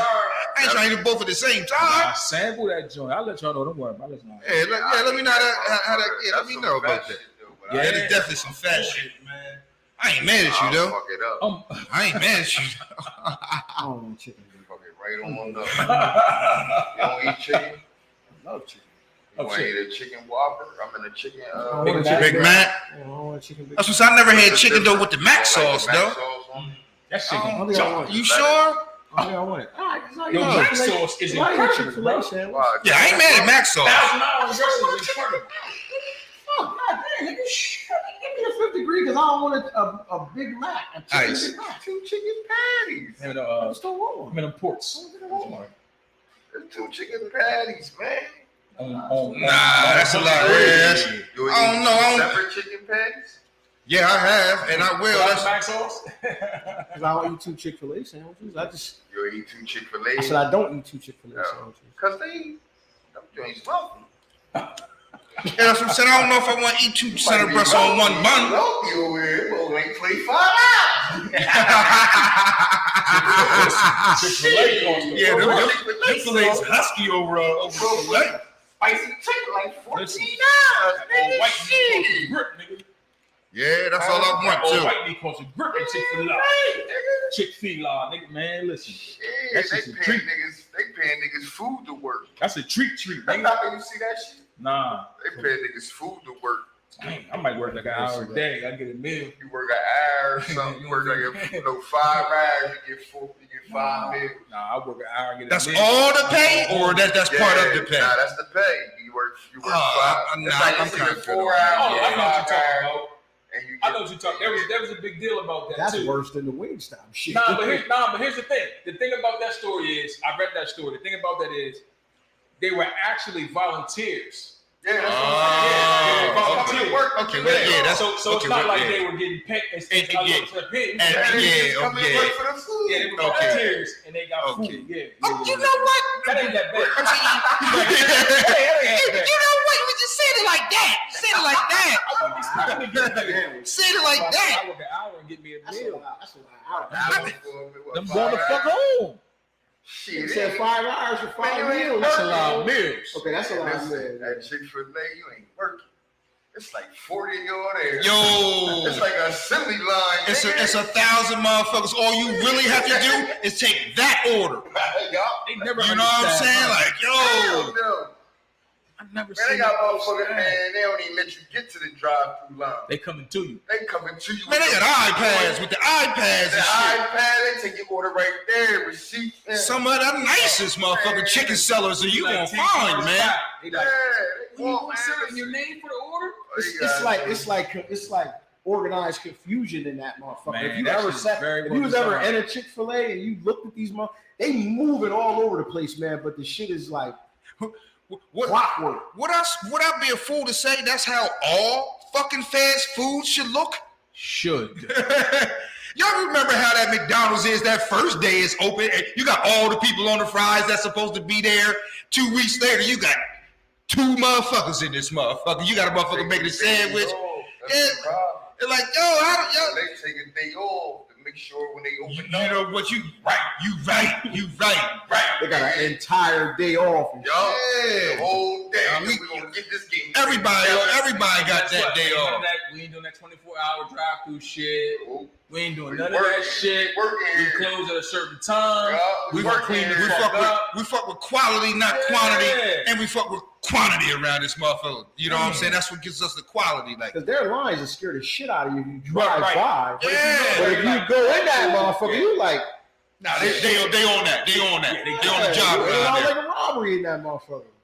Cause I They think on I the live near job. the worst Chick-fil-A ever, man. But My that pleasure. motherfucker is My pleasure. incredible. My pleasure. What? Chick-fil-A? That's what they say. My pleasure. That's that shit. My pleasure. Man, you all right, man. Don't let nobody tell you no My different, pleasure. man. Shout out to Chick-fil-A, man. That shit high as shit. My pleasure. You know what, man? I go there and give you my Man, bucks. you're paying for the experience. Yeah, man. I ain't mad at you, man. Kids think that shit McDonald's. Man, what? Man, they think that's better than McDonald's. Better than McDonald's? Shit. It's better than McDonald's. My kids is like, nah. My kids is like, nah, we want to go. To get something to eat? Come on, man. What I'm going to eat? Chick-fil-A costs a lot of money, man. $15 for you go hours with a McDonald's. Yeah, you might want to bring your checkbook. Anyway. Yeah, my bad, man. I digress from when he said Big Mac. I just thought about that sandwich, that So chicken want me to rap? sandwich. No, we do not want you to rap, sir. We appreciate it though. I But got we bars, gonna. nigga. I know we Yeah, gonna. we're gonna let you rap. pass. We're gonna let you Yeah, rap. we're gonna let you rap. We're gonna let you rap. Bars, nigga. So check it out, right? Candy bars. A 4-year-old. 1, 2, 3, 4. 4-year ain't in school yet, for the most part. A 4-year-old wanders in the street Did we have this like 2 months ago? at, I think, either 3 or 4 o'clock in the morning. Wanders in the street, 4 o'clock in the morning. 4-year-old. Give me 2 seconds. Yeah. And I was watching you. What happened? I'm gonna pause.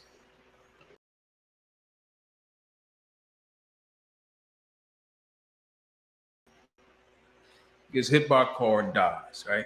Oh, Which is probably what you expect if a 4-year-old wandering the street gets hit by a car. I mean, you know, it's probably expectation that they probably not gonna make it, right?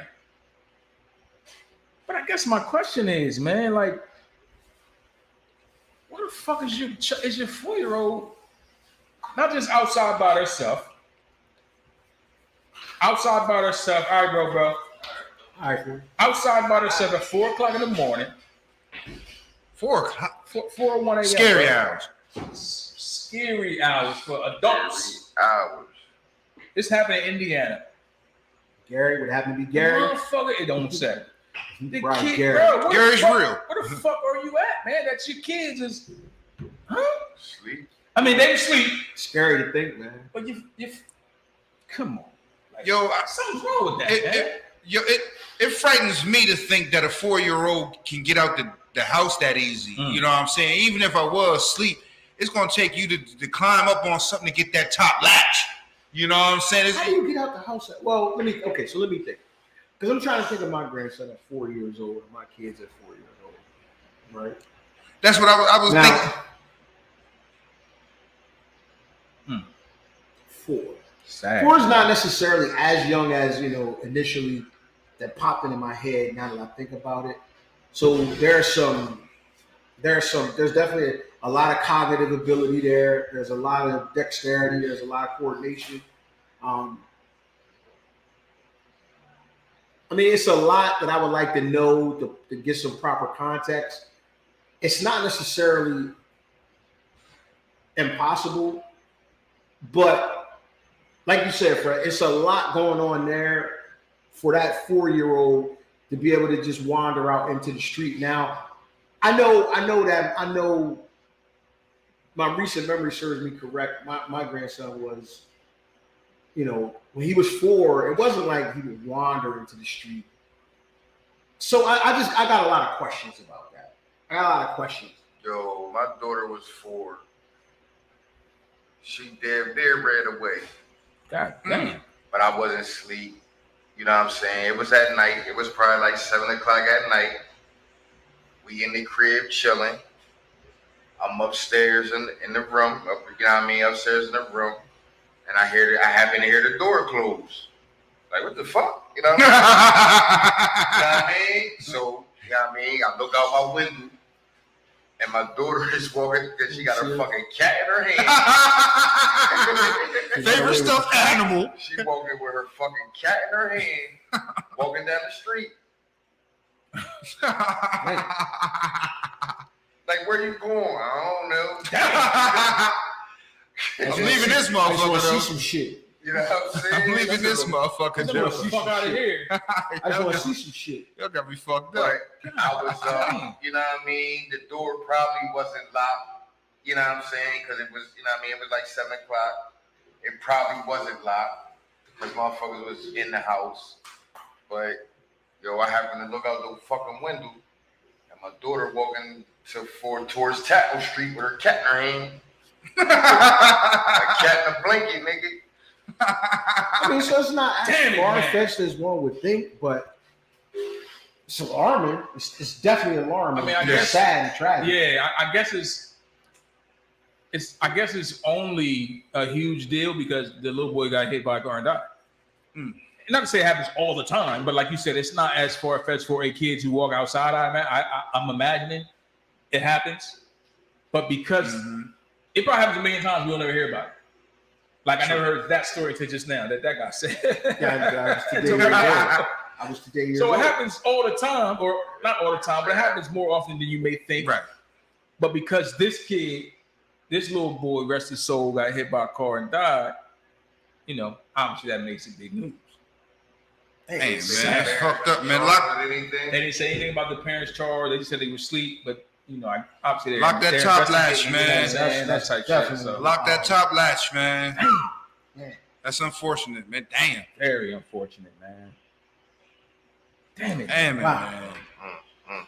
Just imagine, man. I be sleeping in a motherfucker at 4 o'clock in the morning, man. I might be just ready to wake up at like 4:30, 4:45, but I be sleeping in a motherfucker at 4 o'clock. So check this out, right? I'm watching some show, man, and it was on old fucking Mario or whatever the fuck show. I still watch that shit. I like that dumbass shit. Maury. So there was a show about, Which one is a motherfuckers man? who was teased. Can you guess which one is a man? I went from geek to sheep, motherfucker. That's the premise. Right. That's pretty That much type the shit. premise. So there was a show on Maury, and it was where motherfucker was like, back when I was 6 years old, I was teased for having like big lips, and I'm still traumatized about it. And even though big lips, for a woman are like a thing now, I'm still traumatized. Yeah, absolutely. So my question to y'all is: was there anything that y'all were like teased about? I'm sure y'all were. We all teased each other. You teased your brother, you teased whatever the case may be. But was there anything that you were teased about or made fun of about that to this day you're like, damn, it's fucked up. I had my nose fixed or red. Nah. My ears cut off with the rest of my face. Or Not me personally. I can't think of anything. No. ice. Because when I had buck teeth, they grew in, so I was cool with that. Nah. Because like you said, we all fuck, everybody, like where we from, that's what niggas do. So I can't say I was, when I think of teased, I think of being like picked on, bullied, Right. teased like that. And I can't never say I was, you know what I'm saying, teased. Man, it's crazy where we from, man. Your affliction becomes your name. You know what I'm saying? It's like it might be 3 people in the hood named Dave. But you say, yeah, I went to the park, man, Dave. Dave who? Oh, Cripple Dave. Oh, you know exactly who the fuck a motherfucker talking about. You know exactly who a motherfucker talking about. That's real. Or black ass Dave. Black ass Dave. Nah, fat Mar. You know what I'm saying? Nah, not Mar, not skinny Mar, fat Mar. You know what I'm saying? So being traumatized by it, man, you ain't hear it so much. You would have to just come up with a coping mechanism to deal with that, because you're just gonna hear it so much. But that's something that I would allude to. Like I said earlier, when you come from that, you also understand that people ain't saying that out of malice or ill intent either. You know what I'm saying? Sometimes it's just how the fuck you gonna describe somebody. That's the first thing came to somebody's I mean, mind. they start out that way because as kids is vicious. It start out as kids are vicious. But you gotta grow into some of the more popular niggas that we know have some pretty weird afflictions. And Shout out Gregory Jenkins. Rest in peace, Gregory Jenkins. You know what I'm saying? Like My baby Buck. AKA Buck. But that wasn't a diss, though. It wasn't a diss.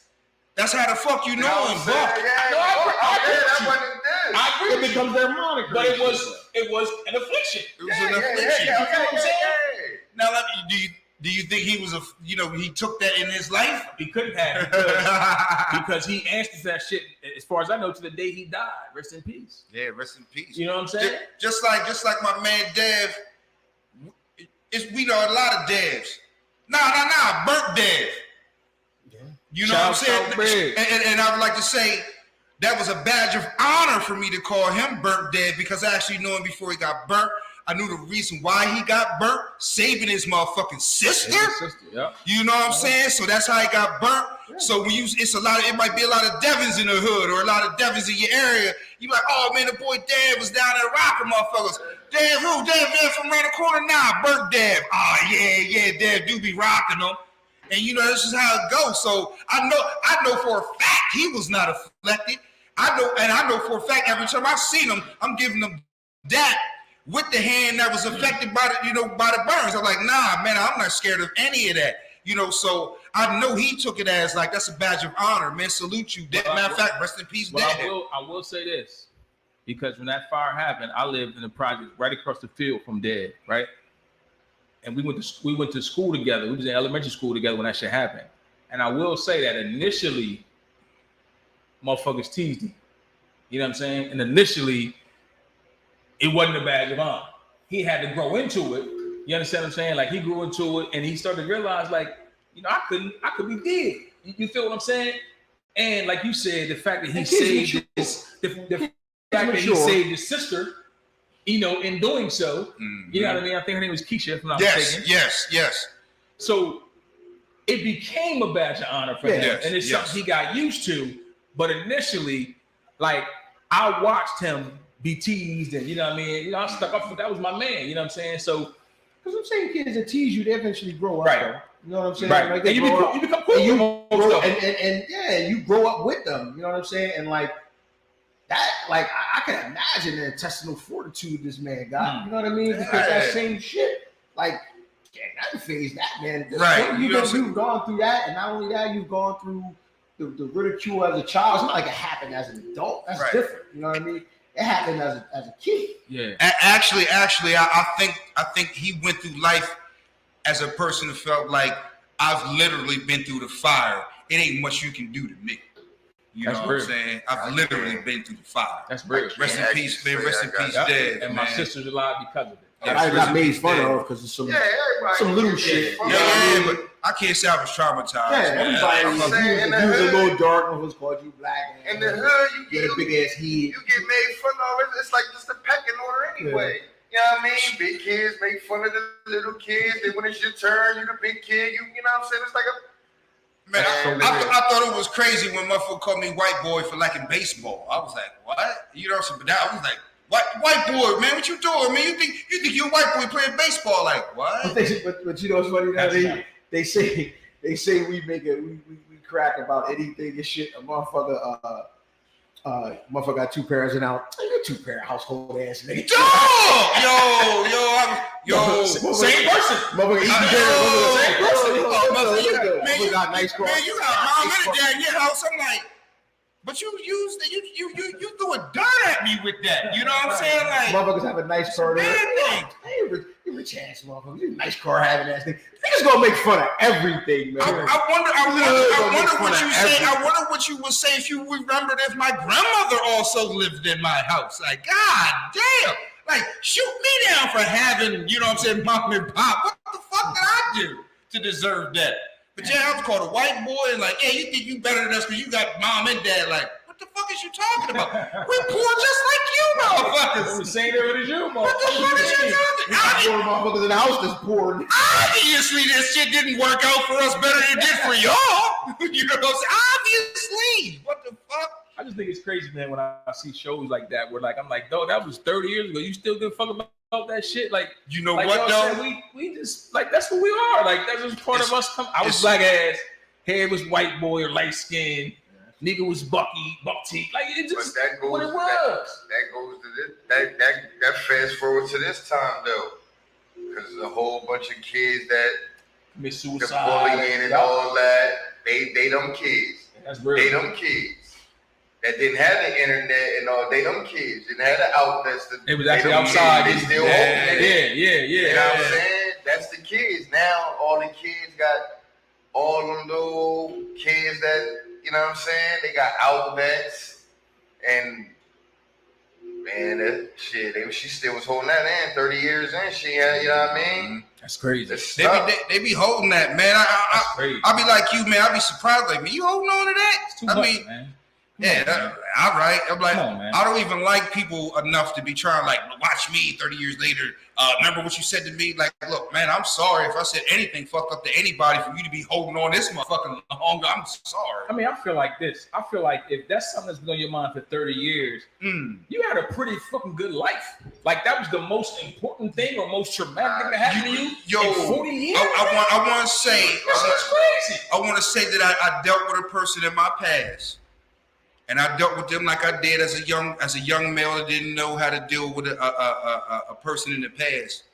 And I think they were traumatized by the way I dealt with them. You know, some of the things I showed them, some of the things I let them be privileged to. I think they was a little like, whoa, we moving fast. I'm growing up today. Right. You know what I'm saying? Because now later on, you know, some years down the line, I actually was around this person and we were talking. I was like, damn, I didn't know you were still even holding on to that. And they was like, yeah. And I was like, you know what? I'm sorry. I apologize. I did not. I'm saying I didn't know you was holding on to that. But obviously, you know what I'm saying? You that affected a lot of your life. You know what I'm saying? I didn't know it affected you until, 20 minutes later. Yeah. You know what I'm saying? But my good brother may have even been involved with this. That's a story for another time. It's a story for another time. Yo, what you talking about? So yo, it's real so people can carry some things, man. It's real so people can carry some things. I'm like, wow. I did not know you was holding that on me for all these years. I'm sorry. I apologize. I apologize. I did not know you was holding that on me and other stuff. And you think the right person, but other stuff. So I was like, damn, I did not realize I put you through that. That's crazy. I remember it wholeheartedly. That's crazy. I remember it wholeheartedly, but I was like, I did not see that and perceive that the same way you did. And years later, I'm like, you know what? Coming from where you came from, that may have fucked you up. I apologize. All right. Yeah. Oh, well, good person. I apologize. All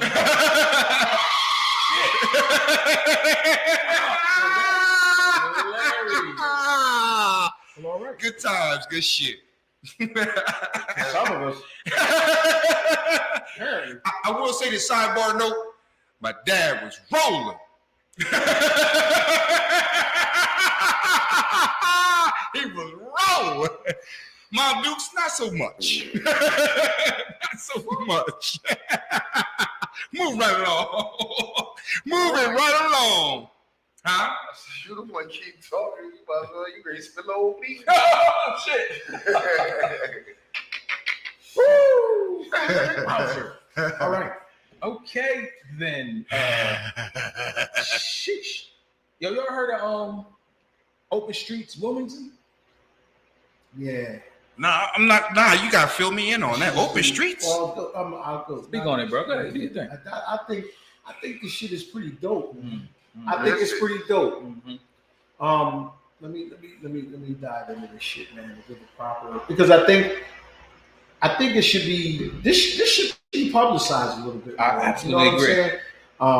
Yeah, you gotta speak on this, bro. Yeah, this is pretty dope. So what it is ultimately is Open Streets Wilmington is partnered with the Urban Bike Project, Westside Grows Together, corporate sponsors in the city of Wilmington to shut down city streets to vehicular traffic for residents to walk, bike, dance, or socialize. Open Streets is a national initiative to improve the quality of life of city residents by bringing people together in public spaces. Open Streets Wilmington co-organizer Star Wilson of Cornerstone West Community Development Corp. said they hope the project will encourage community members to meet each other as well as inspire a reimagination of public space for other community activities. Once a month, Open Streets Wilmington events close neighborhood streets for 3 hours so people can use the street for their recreational interests. Local businesses and organizations are invited to set up tables to introduce their services and activities to visitors. Saturday's August Open Streets event closed 4th Street between Union Street and Green Hill Avenue. There were many vendors along the road, including the project collaborator, the Urban Bike Project, which fixed bikes and scooters for free. True Access Capital provided information about local Black-owned businesses and services for small businesses, and the Food Bank of Delaware offered produce kits for free while DJ Tim Dog played music. Shout out Tim Dog, South Bridge. So, all right. If I'm picking up what you're putting down, man, this is just an open area for people to use in a constructive, creative manner. Yes. Socialize, move, bring your product. What a novel concept, Bro. This Bring shit, the community together. I am really annoyed that it's not a bigger deal. And maybe it is. I'm not a social media aficionado. I do read the news pretty often. And that's where I first heard of it was Delaware Online. So again, like you said, shout out what's her name? Star Wilson. Okay, shout out Star Wilson. Bro, listen, this is some good shit, man. And because I think that what's missing nowadays is, when I grew up, was a sense of neighborhood. You know what I mean? And this, now, if it could fail, but I think why not? You know what I mean? Because it gives an opportunity for people to come outside their homes, meet each other, show solidarity, and even from the standpoint of small business owners, sell merchandise and make people aware of little things that, they do. That's a real dope part right there. Shutting down traffic, you know what I mean? That's beautiful. Block party type shit. Safety for kids. I think this is pretty dope. And apparently what it is it moves around. It moves around to different blocks. It's not in the same place all the time. Yeah. So Michael Beltran, president of the Roberto Clemente Baseball League, said the event had a whole bunch of kids and a lot of people just having fun and smiling, having a good time and great music. Not only the sales at his group's concession stand raised funds for the organization that gets kids ages 4 to 18 into baseball, but according to Beltran, the experience gave league participants an opportunity to learn about services offered by different organizations and small business owners. That's dope shit, man. That is awesome, That's man. Whoever the fuck, shout out to Star, man. Thank you. I'm glad somebody thinking out the box and had enough juice to get this thing through. This sounds like an awesome idea, man. Does, man. So awesome the next idea. one, it looks like Open Streets Wilmington 2022 continues on September 17th at Delaware Avenue between Union Street and Brinkle Ave, and wraps up on October 15th at Boehner Boulevard between 18th Street and Concord Avenue.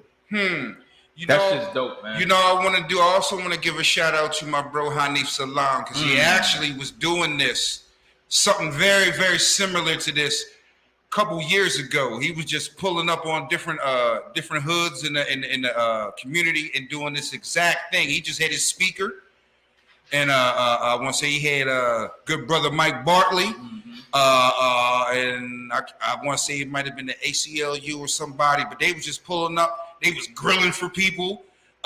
They had the music out there. It was pretty much a lot of the same thing, and it was just about the community coming out and having pride in their village and their community and coming out and seeing some people and interacting just as these people are doing. So I'm glad somebody is doing this shit, man. Thank you. Salute.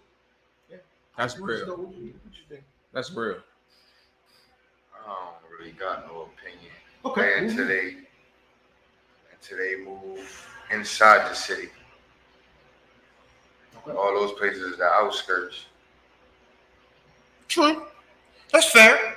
I mean, but at least they doing something. They could be doing a whole lot less. I'm like, all right, that's a start. That's why I don't know Agreed. know about it. It ain't for the inner city. You want them all, you keep promoting them business up there in Greenville and Delaware Ave, all up there. I don't know if I necessarily agree with that. Huh? I don't know if I necessarily agree with that. Agree with it's not for the inner city. It is on the outskirts. Green Hill Ave is the outskirts. It's right before it's like right off Lancaster Ave and all that shit. But I see your point. It's good. I see your point. It's I see your definitely point. good. You know what I'm saying? Yeah. But just imagine if it was in front of the center or somewhere on the east side. You know what I mean? The block down by people selling in Bancroft. Let's get a time. Let's see. Let me ask you a question though, real quick. Would you have something like this in front of the center? Something like this. As much as I want that thing. Real shit. But No. going It's based a on what yes or Sean no said, question. If you want the community to come together, the community ain't up Greenville Ave. Okay.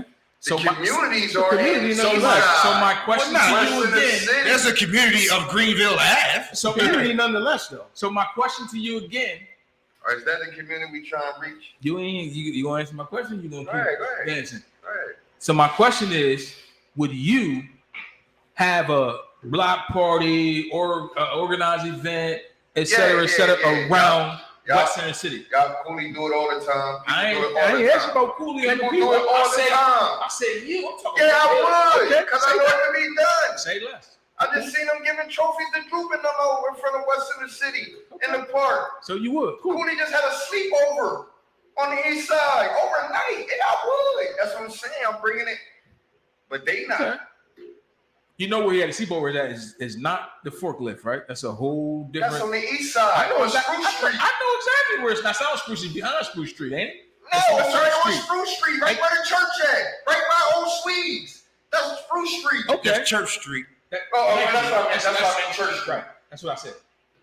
So Church Street, and I know. Listen, I know it's the hood, but Church Street ain't Madison Street. Man. Am I right? Am I right? To piggyback on your point, They me have and a the lot good of brother shit was on down there Madison for Street Cooley's Park. book bag They have a giveaway. lot of stuff in Madison Do Street you know Park. that me and this Think brother that's both dope, said we've been living on the east side a long time. This is the first time we ever been in this parking lot. so now to piggyback on your point, it's not necessarily Fifth and I ain't never been in that. motherfucker. and Madison. That's Church Street. It's like, okay, yeah, if you're gonna have something somewhere on the east side, this is probably one of the places you're gonna have it at. I've never been. Never been there. I've seen it. I can see my old house from where we were standing. Never stood in that spot in my life. You know, so Never had to. I mean, yeah. So I understand what you're saying. It can be done in the hood, but I don't know. Can something like I put it like this. It don't have to be done in front of the hits. You know, it don't have to be done in front of hits for it to be done in the hood. You know, like you said, Cooley did it in the hood, but it wasn't done in the mix of the hood. You know, so we can find a happy medium. Kirkwood Street, not the mix of the hood. Kirkwood Street is definitely the mix of the hood. Yeah, but Easter egg hunt for 12 years straight now. Oh, say that again? Yeah, the Easter egg hunt for 12 years straight now. That's the park. That's the hood. You can have, they selling, like you said, a community day. Come out to the park. They used to have it.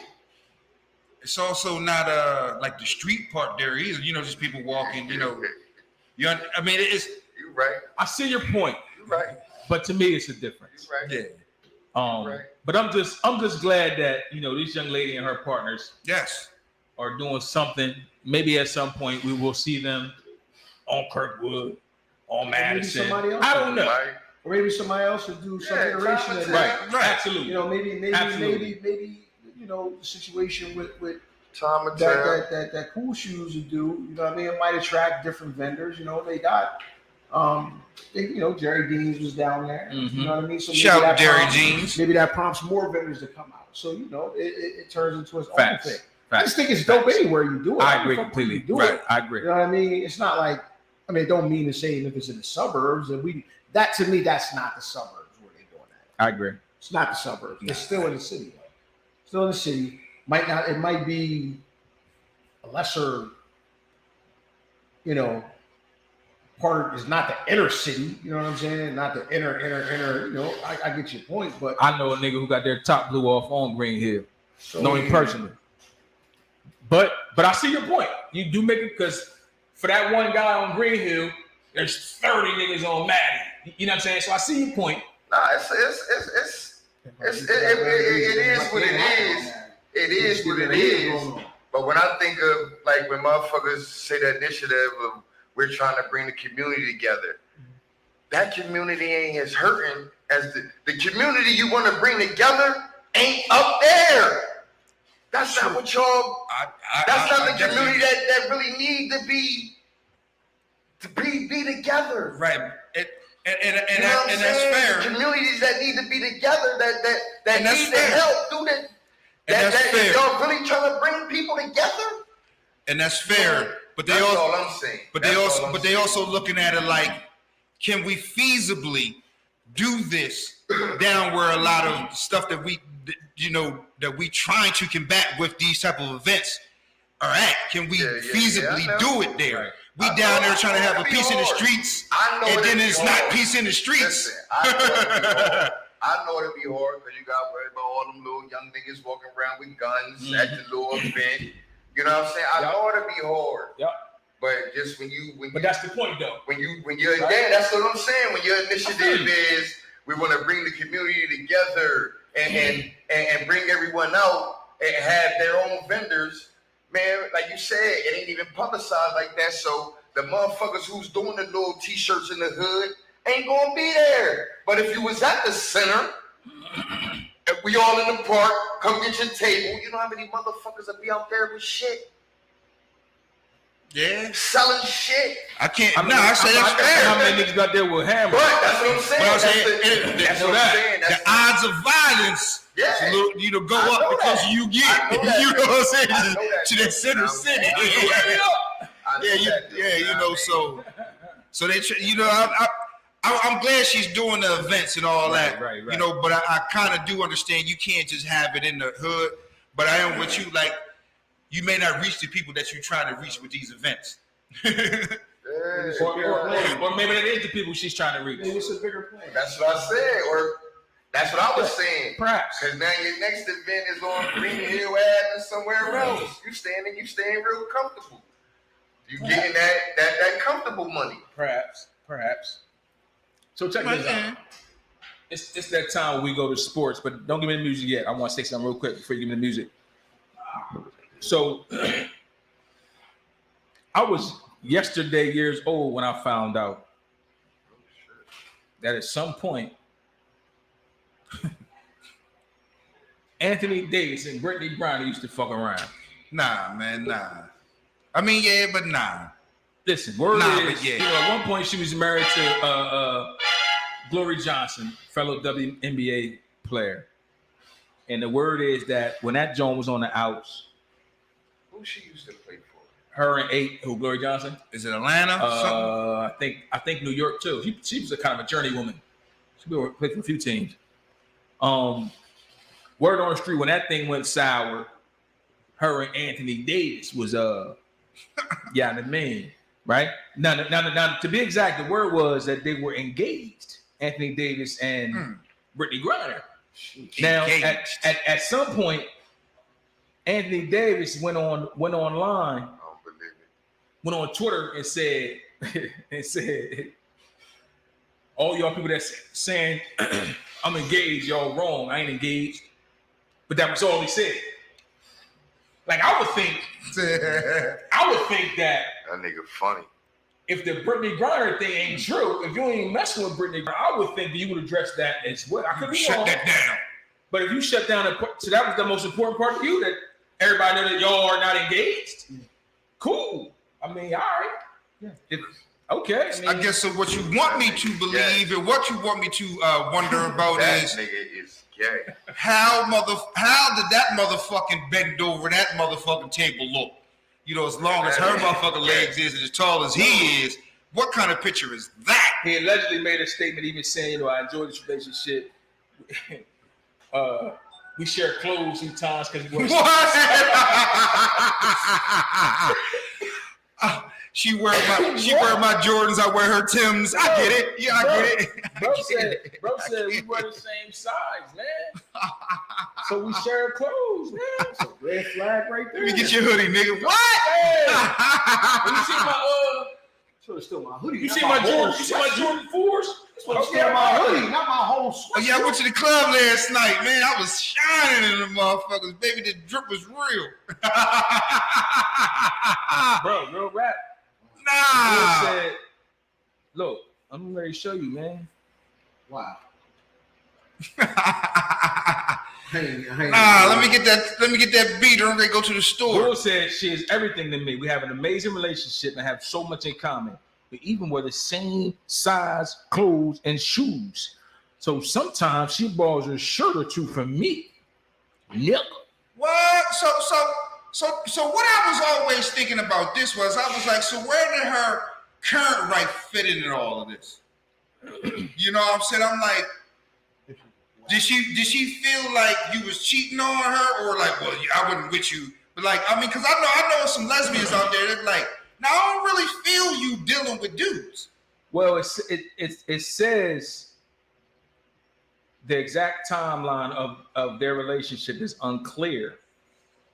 But even before their 2015 rendezvous, the two ball players were also rumored to be engaged in 2013.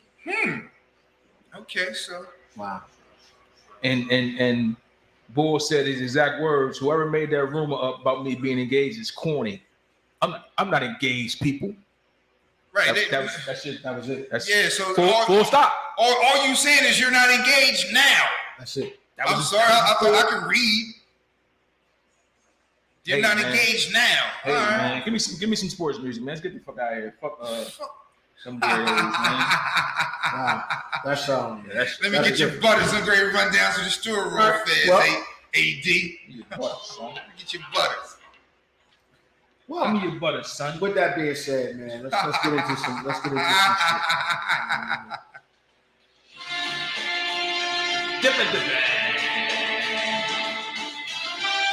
Like Jada say, what up, dog?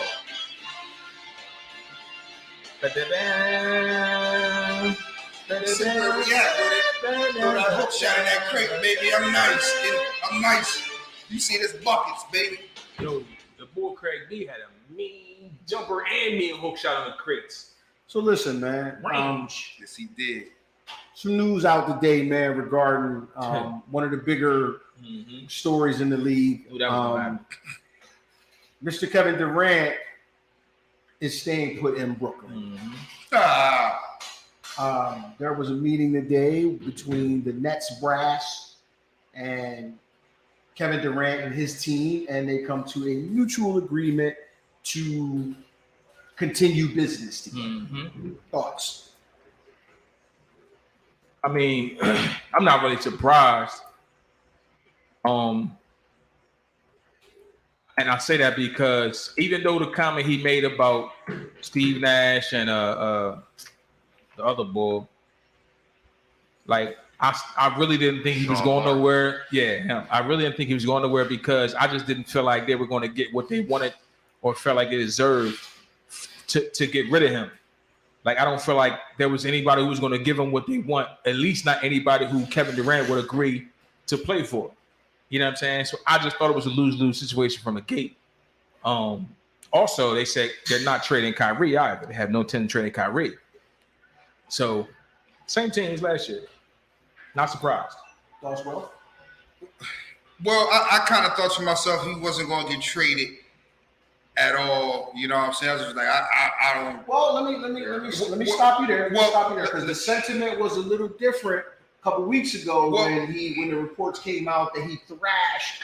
Right. You know. Well, here's the thing. I still say that he should be traded because what I'm saying about the dynamic and about the New York Nets and KD and Sean Marks and Steve Nash and Josiah is these are all human beings. These are all human beings. A lot of people put a lot of stake into what's on paper. Oh, they're a talented team on paper. I just seen pretty much that same team get swept. So I'm not even sure, you know what I'm saying, with a whole team. I'm like, how good are y'all anyway? I just saw y'all just get swept. Mm-hmm. But with me saying you there's a lot of context to be added there. But to say it just like that leaves a lot out. Well, I would still say that. But what I'm saying, I have. But like I said, there's a lot of context there that you're leaving out. And got you. And what I'm saying is, I'm like, okay, on paper, you guys, a lot of people say, oh, you guys should be favorites. But in real life, I saw you not be the favorites.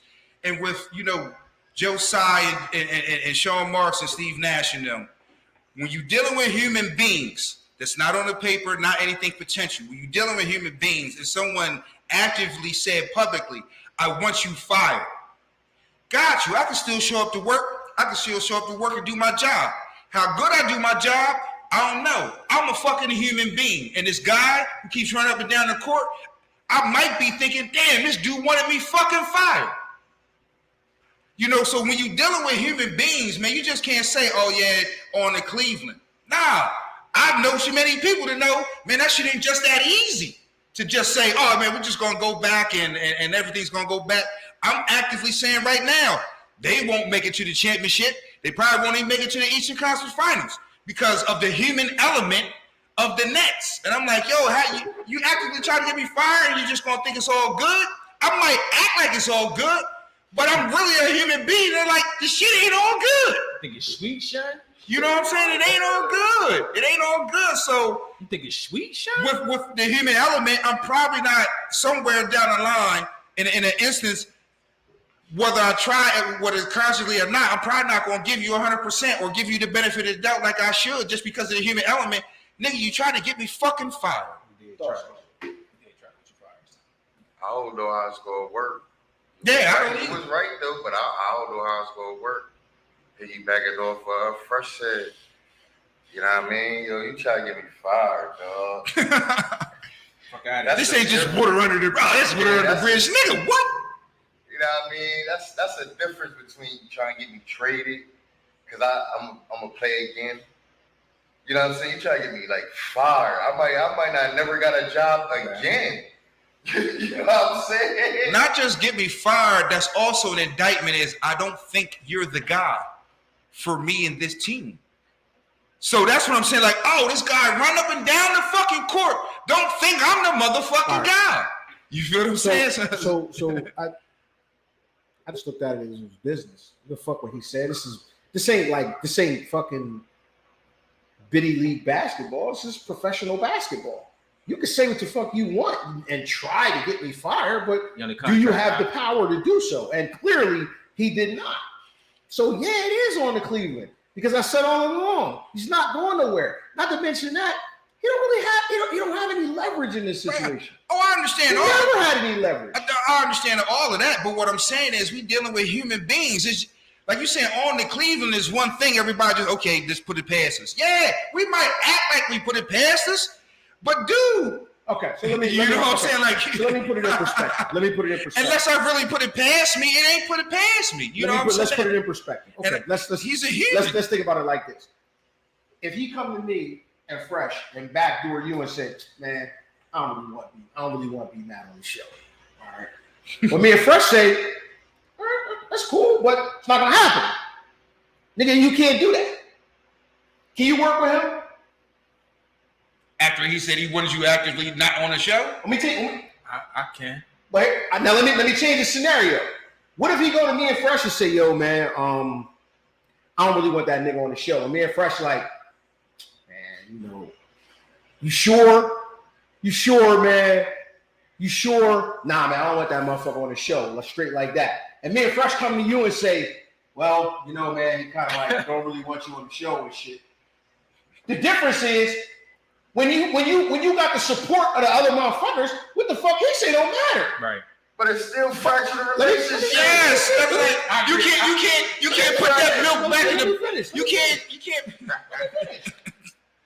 We can sit all day and hee and smile. It's still fractured relationship. Yes. Something still might go. We still that relationship can still affect us on the show. Yes. Because he can say something I don't like, and I can say something he don't like, and we'll both think back to I didn't even want him here. He didn't even want me here. Right.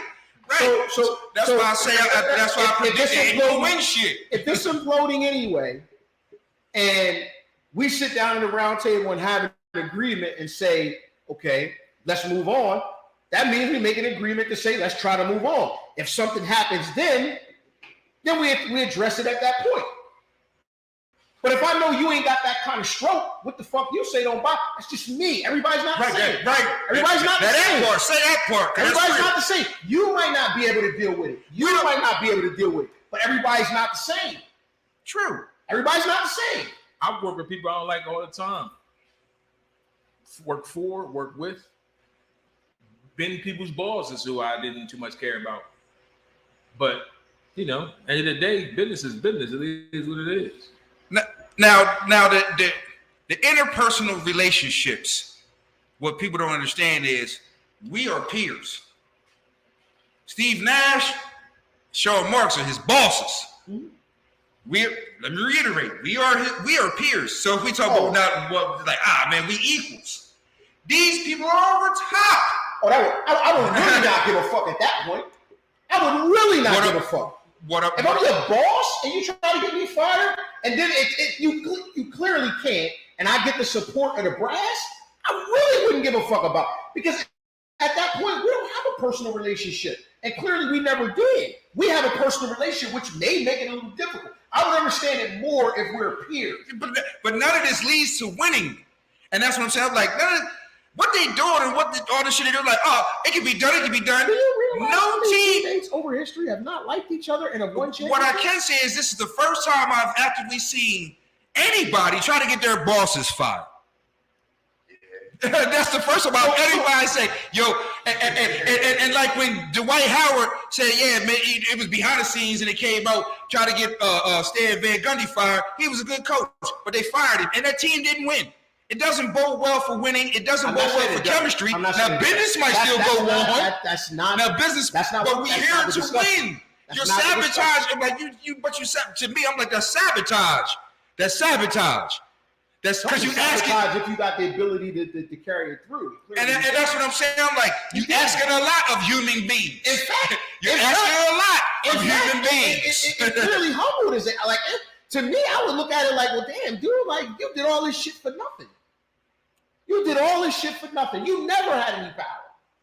Yeah, that don't mean I look at you the same way. Like, yeah, K this, like, man, K this. Like you his boss. You his boss. And he tried to get me fired. Please let the. But your boss said, "Get over it, Fresh." What you gonna do? Quit? Nah, but we ain't the same no more. You don't have to be we can be amicable and business can still go on, but our relationship does not bode well for the chemistry of winning. And that's what everybody is here to do. You're trying to get back to the point of the Nets ain't gonna win the championship. That's not what we're talking about. But I'm saying that's a huge, big reason why they not gonna win the championship. It's because motherfuckers don't like each other. Well, I mean, at the end of the day, him saying that he wanted to coach the blah blah blah fire, like that doesn't change his talent level. That doesn't change Kyrie's talent level. That doesn't change, in my opinion, that doesn't change the team's talent level, the team's chemistry. Like that don't change anything to me, for real. Yeah, but you told me I sucked. Never told you sucked before. You told first time hearing that. Well, you said that I'm not good enough.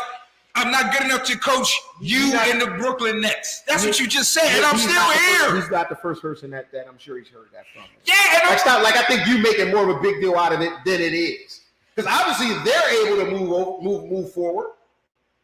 You seem to be one that might not be able to move forward, and that's okay. That's okay.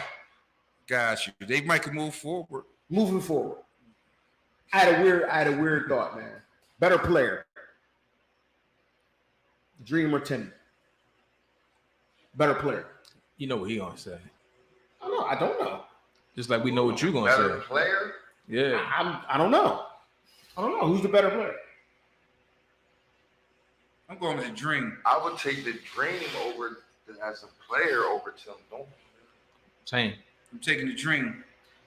I mean, but when you say as a player? I mean, because you got to consider all things considered. It's not like, Man, as a player, I'm talking about I look skill level. What Dream could do skill level. What Tim Duncan could do skill level. Fuck the rings. Fuck all that shit. I'm taking the Dream. so what's the difference? Give me the difference to you between the two. He can do everything that Tim Duncan do and score a whole way more. And a little bit more because he get crazy steals. What's the difference to you? That I think What's the difference to you, his bro? defense is not that Tim Duncan defense is trash, but So you saying he's Dream more defense athletic? is crazy. Yeah, he more Yes. athletic than Tim Duncan. Yes. Yes, definitely. I think the Dream is one of the players whose accolades didn't really add up with his talent level. I think he was a great fucking player. I don't put too many people above him, and Tim Duncan is not one of them. I just don't think his accolades really added up to I don't how think good he Tim was. Duncan is a better player. Because Mike Jordan took Yeah. all the accolades. You think he just accomplished So, more? you know what I'm saying? So, Yeah. You think he just accomplished more? Yeah, I don't think he's a better player. No, I don't think he's a better player. I mean, I don't think it's easy. And this to me, most of the time I go with a lot of accolades, but I was like, the Dream had a lot of accolades. He may not have had more than Tim Duncan. No, he doesn't have more. But he had enough to say. Definitely don't have more than But he Tim had Duncan. enough to say, yeah, you got enough accolades. You know what I'm saying? It wasn't like you just had one of Rookie of the Year. Like, nah, you had multiple. Man, them niggas had, You know, I'm so- talking about if them motherfuckers had a clean slate. Fuck all the accolades. I'm taking the Dream all day, every day. All day, every day, I'm taking Hakeem Olajuwon over Tim Duncan. All day, every day. He gonna give me the same thing. Can't disagree. He gonna give me the I same will say fucking that thing. And Olajuwon suffered from what Barkley, He Ewing, gonna give me the Reggie, same what all fucking them guys thing, suffer nigga. from. Michael Jordan, itis. And me personally, man, when a lot of people say, you know, Tim Duncan is the greatest power forward alive, I'll be like, I kind of slide the Dream in there. You know what I'm saying? He played a lot of power forward himself, even though he played center, you know, but I was like, he started off as I don't do that. I Tim Duncan's do. the greatest power forward period. Cool. It's not even Cool. to me. It's You not know, so I'm even- just saying, even there, It's not even up for debate, to be honest. That's just me. It's not up for debate. Gotcha. Yeah, it's not up for debate. But on the skill The level, Dream's a center. He's a center. on the skill Cool. level, I mean, you ain't got to argue me with that. You ain't got to argue me down with that. nah. I'm taking the Dream. Man. So, since we're on the subject of big men, is Jokic or Embiid already a top 10 center? Ever? Of all Of time? all time, Yeah. No. Nah. No? I got Of some. all time. Of all I got Name time. 10 centers better. Oh, of all time, I gotta think about that. Give me 10 centers better. Where the board at? I gotta Let's think go to the about board. that. Give me 10 centers better. I'm Give me 10 centers better. taking the Dream. Hold on. Give me 10 centers better. All right. So we got Dream. I'm taking the Dream. Diesel. What we going by? Just top 10. Just period. Diesel. I'm going, Diesel. Shaq. DR. Hold tight on that. Well, I'm hold going tight on DR. that. I'm going D-Rob. I'm Okay. boy better than both of them. Say it again? nigga. Nah, he's saying hold Okay. tight. Like, no, I'm going to D-Rob My boy better than both of them, all nigga. day. Wilt Chamberlain and Bill Russell. Is Bill Russell better than either one of those? I'm guys? I'm taking Bill Russell Hey, over we both just- those we guys. just- I am. Did we say All right. Moses? Moses Malone, I'm taking over there. Definitely. Yeah, I probably. Fat Pat? Yes. I'm taking Fat Pat over both of them niggas. No. Yes. No. I don't know. I gotta think, man. I gotta think. Me, Yeah, Patrick. you might give me David Robinson, but you might gotta hold up on Fat Pat. Hold up on Fat Pat. Hold up on George Fat Pat Michael? with me. Or no? That may be an NA. You know that may be an NA. No Bill Walton at all? No Bill Walton? Nah, I'm not. To me, I think Bill Walton is overrated. Okay. I think he's overrated. So where we at now? We just got names. We got 1, 2, 3, 4, 5, 6 names. You gotta give me 4 more. Kareem. Yeah. Oh hell yeah, Kareem. CD. Then you start getting to some other people, man. You really gotta start considering Embiid and Jokic. I asked the question because I mean it sounded ludicrous. It did. It sounded ridiculous when I said it, but we kind of struggled for names. I mean, I can't front. I don't know if I take Willis Reed over those guys. I can't. You know, you gotta remember, Jokic is a 2-time MVP at this point, right? It means a lot. I disagree with that. It means a lot. It means a lot. And that means a lot. That means a lot. I don't know nobody greatest nothing. Well, he's not. Well, we can talk about that. We can talk about that. Why? Ain't nobody greatest nothing. We can talk about that. Who you talking about? Robert Parrish. Steve Nash. Robert Parrish. Robert Parrish. I don't think Robert Parrish is better than either one of them guys. I'm not gonna say Mutombo. Mutombo's not better than either. Nah, I'm not. Alonzo Mourning. I don't know. I'm taking Embiid over Alonzo. We come from my school too. I think I might too. He's a much better scorer, and I think the defense is the same. Okay, so maybe they are. Maybe they are. It sounded kind of far-fetched initially, but that sounds weird when you say it because I mean, is Dwight Howard better than either one of them? Nah, I'm taking Jokic and I mean, you start throwing names out like Nate Thurman and shit like that. It's like I can't front. I ain't seen enough of Nate Thurman to know if that. That's what I'm saying. You use like names like that. You got, But I'm saying we ain't get that. I mean, like I ain't taking Nate Thurman over motherfuckers that we do know. You know what I'm saying? So we didn't have enough motherfuckers that did know. Right now we got 1, 2, 3, 4, 5, 6, 7 names. Is Ralph Sampson in there? No. I don't think so. I think injuries might have cut him short. It's not in there. So I mean, He that cut him short. ain't in there. He ain't in there. Eventually, that cut him short. Yeah. Because if we only consider pockets of niggas' careers, that might be it. Then and I ain't just considering offense and defense unless you played it crazy. You know what I'm saying? And really, I think the only person I'm even considering that is Bill Russell. I don't think Bill Russell's the best defense. I think Dream might be the best defensive center of all time. Got the numbers to prove it. He's all-time leader in blocks and steals for center. They didn't count blocks back when Bill Russell played. The numbers. The numbers. He has no block numbers. He has none. Hey, man. That's what so we don't know what his numbers. He has none. Steph Curry's an all-time three-point shooter. We all know some mean shooters back then that didn't have a benefit or play half their career with no three-point. It also wasn't a three-point line until 79. Right. So, so it is what it is. It is what it is, bro. Right. Yeah. It is what it is. I mean, he still blocked people's shots. That still was defensive, prowess. Right. It just wasn't counted. So I'm like, I still need you to block some shots, even though they weren't counted. Safe to say that there is a possibility that both of them could possibly be top 10 at the end of the day. Yep. Yeah. They could very well be top 10 when it's all said and done. Because I mean, that's kind of like the names that jumped out, but I know the center position is loaded, but I mean, some people don't think that an MVP don't mean much. I happen to think MVP means a lot. Well, that's what I'm saying. Willis Reed got one. I want to say Elvin Hayes got one. But I think they might even be classified as power forwards playing at the center position. You know what I'm saying? But those people, I can't say they was.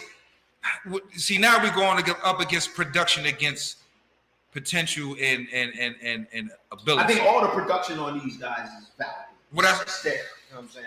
Like the production. Well, that's what I'm saying. Embiid has nothing. A lot of guys they did at least have an MVP. You feel what I'm saying?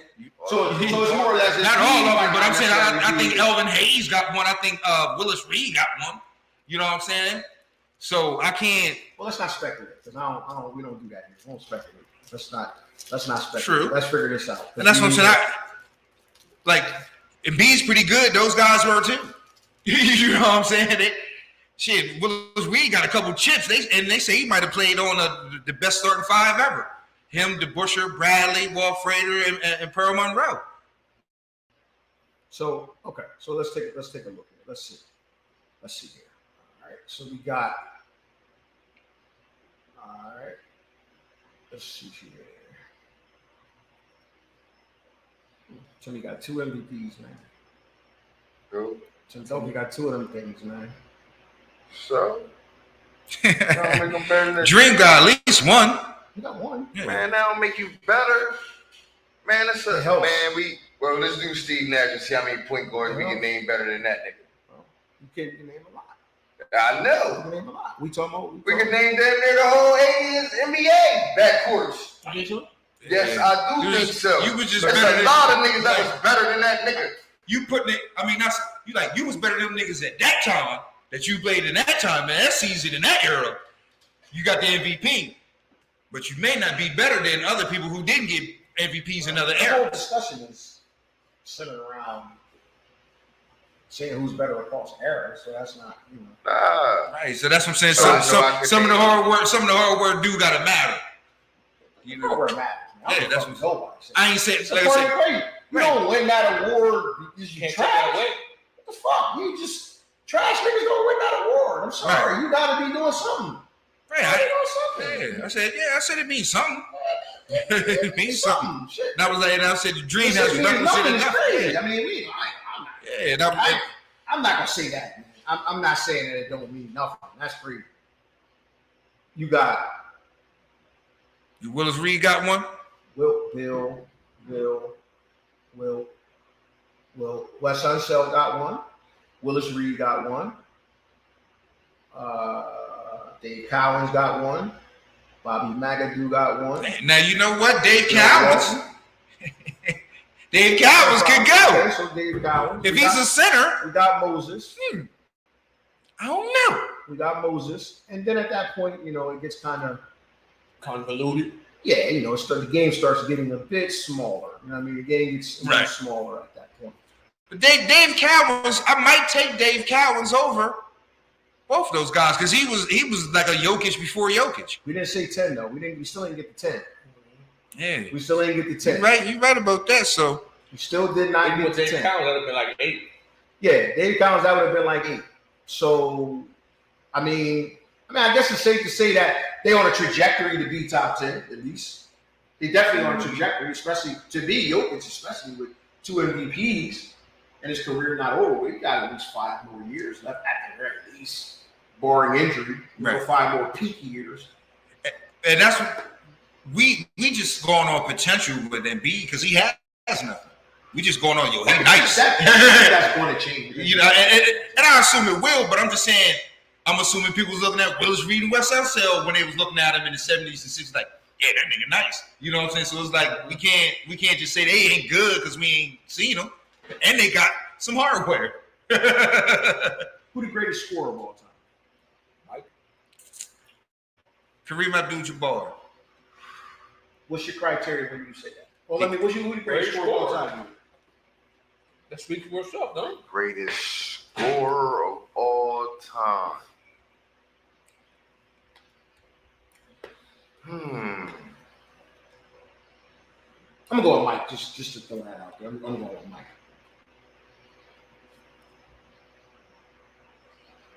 I mean, why are you thinking? I mean, the numbers speak for themselves, man.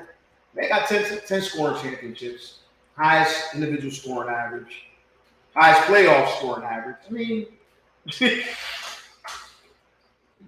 bucket, and not to mention that, man, the man shot over 50% for his career. Well, he shot 50%, over 50%.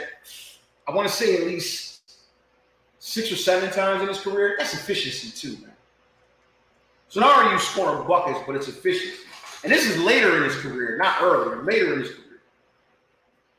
They definitely wasn't chucking. Because a lot of niggas get that rap for being a great scorer, but they was just volume scorers. Niggas that shot the ball a lot and, like you always say, Fresh, by sheer numbers, you're going to score a lot of points if you take a lot of shots. For me, it's And like you shooting south of 45%. I mean, now we're talking the efficiency got to come into question. Because you got niggas that got career 45% or below shooting percentages. I'm not sure if that's Kareem Abdul-Jabbar you speak of. No, So, definitely not. right, that's what I said. Some of your greatest scorers, though, guys put, Carmelo Anthony in that regard, James Harden, AI. The guy shot south of 45% majority of their career. I don't put AI in the greatest scorers Some would. of all time. There's probably somebody lighting up the board right now, probably saying, "Man, you crazy? AI's the greatest scorer, one of the greatest scorers." Because what they're gonna say is, one of the greatest little man scorers ever. Mike Ayer's 1991 final stats were 31 points, 6.6 boards, 11.4 assists, 2.8 steals. That's insane. Like the fact that you're going 31 and you're still doing all that other shit. Nobody yet. It's Mike hands down. Probably Mike. Always, I don't know. It's up between Mike and Cole. always look at. I ain't saying Mike ain't a great scorer. I ain't saying that, and you ain't gotta argue me down. It is what it is. But I always say, man, like you always say, man, people use longevity, and I'm like, yeah, longevity. Like it ain't a lot of motherfuckers that can average 20 some odd points for 20 some odd years. You feel what I'm saying? I'm like, that's a great feat. A lot of buckets. That's a great fucking feat. You know what I'm saying? It speaks more to Greatness over time. You're fortunate too.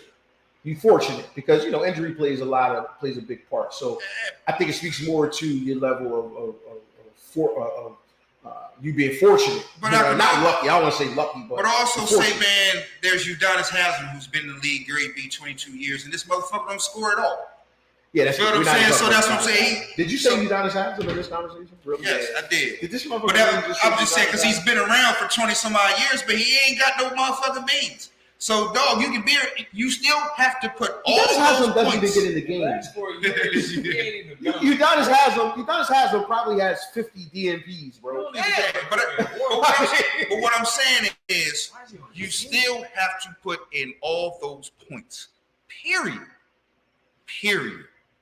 So 2 periods. Got you. Like that's a lot of fucking beans, dog. Moving on. Yeah. Kareem Abdul. Is athleticism overrated or no? I think it can be. Because I think that athleticism is like like if you go to the hole and you like jump over a nigga and you ain't even got to be that good. I mean, you got to be, if you're in the league, obviously you're to a certain extent you're good. You know what I'm saying? But you could be like one of the not so great Kenny Skywalker. Right? I've never seen Kenny Skywalker do anything noteworthy other than win the dunk contest. You know what I'm saying? And it's not He's a hell of a runner and jumper. On Kenny Walker, but he was very fucking athletic. And he won a dunk contest, and there's something to be said about somebody who wins a dunk contest. Like it just says that you're a great dunker. Well, and on top of that, motherfuckers kind of pay attention to you the next season. You might still fizzle out, but it kind of puts some, some. Well, I'm sorry. Let me put a caveat on it. First of all, you got to make it to the NBA to get in the dunk contest. So I'll say that. So you have to have exhibited some sort of basketball ability to a degree. Okay. So yeah. So you have to make it. You have to be in the NBA to win the dunk contest. Or to be in a dunk contest. Yes. Well, not now because they letting people that's not in the NBA in the dunk contest. I could have sworn they let some Miami or there was talk about some. Okay. So only reason I say that is because a lot of people use the bigger, better, faster, stronger is better. Evolution and man, things always get better and it's evolution and you put this guy back then, man, he would have killed it. It's not the case. I think bigger and faster looks better, a lot of times on TV. Like, for example, if you Might look be. at a Larry Bird's game and, you know, a bigger, better, faster, stronger motherfucker, then you might be like, God damn that. But Larry Bird was efficient as fuck. The nigga was slow, unathletic, but he was efficient to the motherfucker and will bust your ass. You know what I'm saying? So I don't think that these, and that's not to say that he's better or worse than, you know, anybody these days. You know, I'm not even gonna get to that whole thing. Same skill, one athletic, one not. Who you taking? I don't know. Because to me, I think I don't really value that as much. I value basketball acumen. They got the And- same and basketball so- acumen, but one is more athletic than the other. Which one you taking?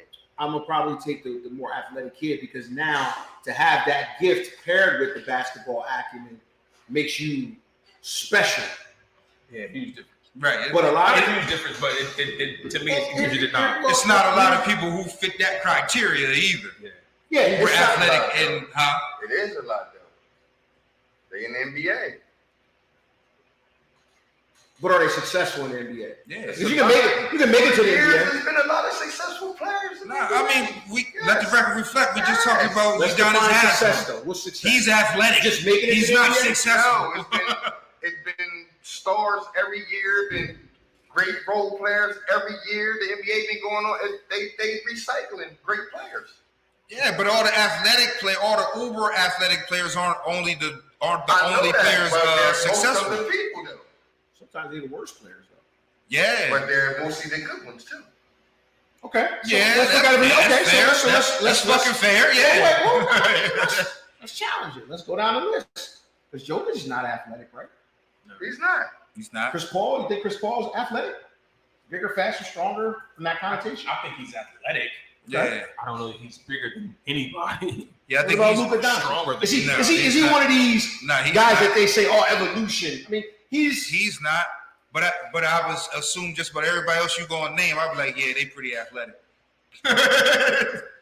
pretty much, because I was going through my head. I was like, pretty much anybody worth their salt, I would say they're athletic. would you say Jason Tatum's game is based off athleticism? No, but I say he's athletic. Agreed. But He's athletic. that's not what I said. Would you say his game is based off athleticism? But so you're changing the criteria now because you were initially asking, is this person athletic? Because- Is that person athletic? Now you're saying, is their game based off athletic? Yeah. That's two different things. It's not. Okay. Because number one, Two different things. It's the athleticism is the athleticism in your game. What do you quantify Jason Tatum as? A basketball player. I mean, But what is it? You call him more chill basketball player though, right? yeah. You don't put him in like the most athletic category. At but he's all. athletic. Okay. All right. So he's athletic. So what about, let's say, we're going to go, we know Embiid is athletic. Embiid passes that test. Would you say Kawhi Leonard is athletic? Yes. Very athletic? Very Okay. athletic. Yeah. Okay. Yeah. When we say Steph Curry's athletic? Yes. Yes. Steph Yes. Curry's athletic? Yes. Yes. Steph Yes. Curry athletic. His game might not show his athleticism, but Steph Curry is an athletic dude. I done seen him run, dribble, dunk, jump. I would say that I've part seen right him there, do all him types running of stuff. around and him running around off picks Very athletic. is crazy athletic. Because if everybody could do it, they would be doing it. Like, if you can shoot once you just run off a pick. I ain't as good as Steph Curry as that shit. That's athleticism. That's his athleticism. So at work. Reggie Miller was athletic. Yeah. I ain't saying he was the Was most Mark Price athletic. athletic? No. Yeah, but not the most athletic. He probably, he wasn't. I don't think he was athletic like that. I don't think so either. Okay, cool. Craig Elo was athletic. What? Yeah. Craig Elo was athletic. Yeah, I'm just saying, but I'm just throwing names out Yeah, there because but- you hear the term plumber and electrician. You hear that term thrown around a lot now. Plumbers and electricians. I think that's so overrated, man. I mean, overblown. Like, they want. You can only play who the fuck is on the schedule. Niggas. you They said it about them 50s and Right. 60s niggas. that's what I'm They saying. You wasn't can only saying play about- who the fuck you can play. You weren't saying about them 80s and 90s niggas. You weren't Right. saying you weren't saying Kareem and them was no Well, plumber. no, I hear that all the time. I hear that all the time. Mike Jordan was playing against plumbers and electricians. That's the narrative. Nah, I ain't never These heard young that weird narrative. motherfuckers say. Shout out I've never Nietzsche. heard that narrative. Shout out You B. never heard that?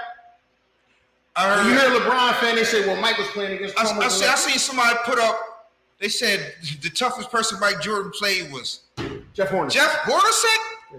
I said, man, people be reaching, man. People be reaching, man. I mean, and to me, I want to say people value athleticism over just regular old production and busting ass. They be like, he ain't athletic. Like, yo, Luka Doncic be busting a lot of motherfuckers' ass. He ain't jumping over motherfuckers. Larry Bird, who I will still take over motherfucking KD and any other athletic motherfucker at the 3 who ain't named LeBron James, he wasn't athletic at all. The motherfuckers just go out and dog you. So motherfuckers be talking all this shit about all this athleticism. I'll be like, yo, that's just because you like athleticism. I like production. And I've seen people produce, and I've seen people all motherfucking hype and don't. With my point. I didn't say I was against your point. I didn't say you probably can name I didn't say- 10 fingers. Non-athletic niggas that was putting in work. That's why I said I would rather have a good motherfucker than an athletic motherfucker. It's just a lot of motherfuckers be athletic, they'll be uber athletic, but a lot of motherfuckers have the same high athleticism skill, and they don't do a whole lot of shit but catch an alley-oop or something.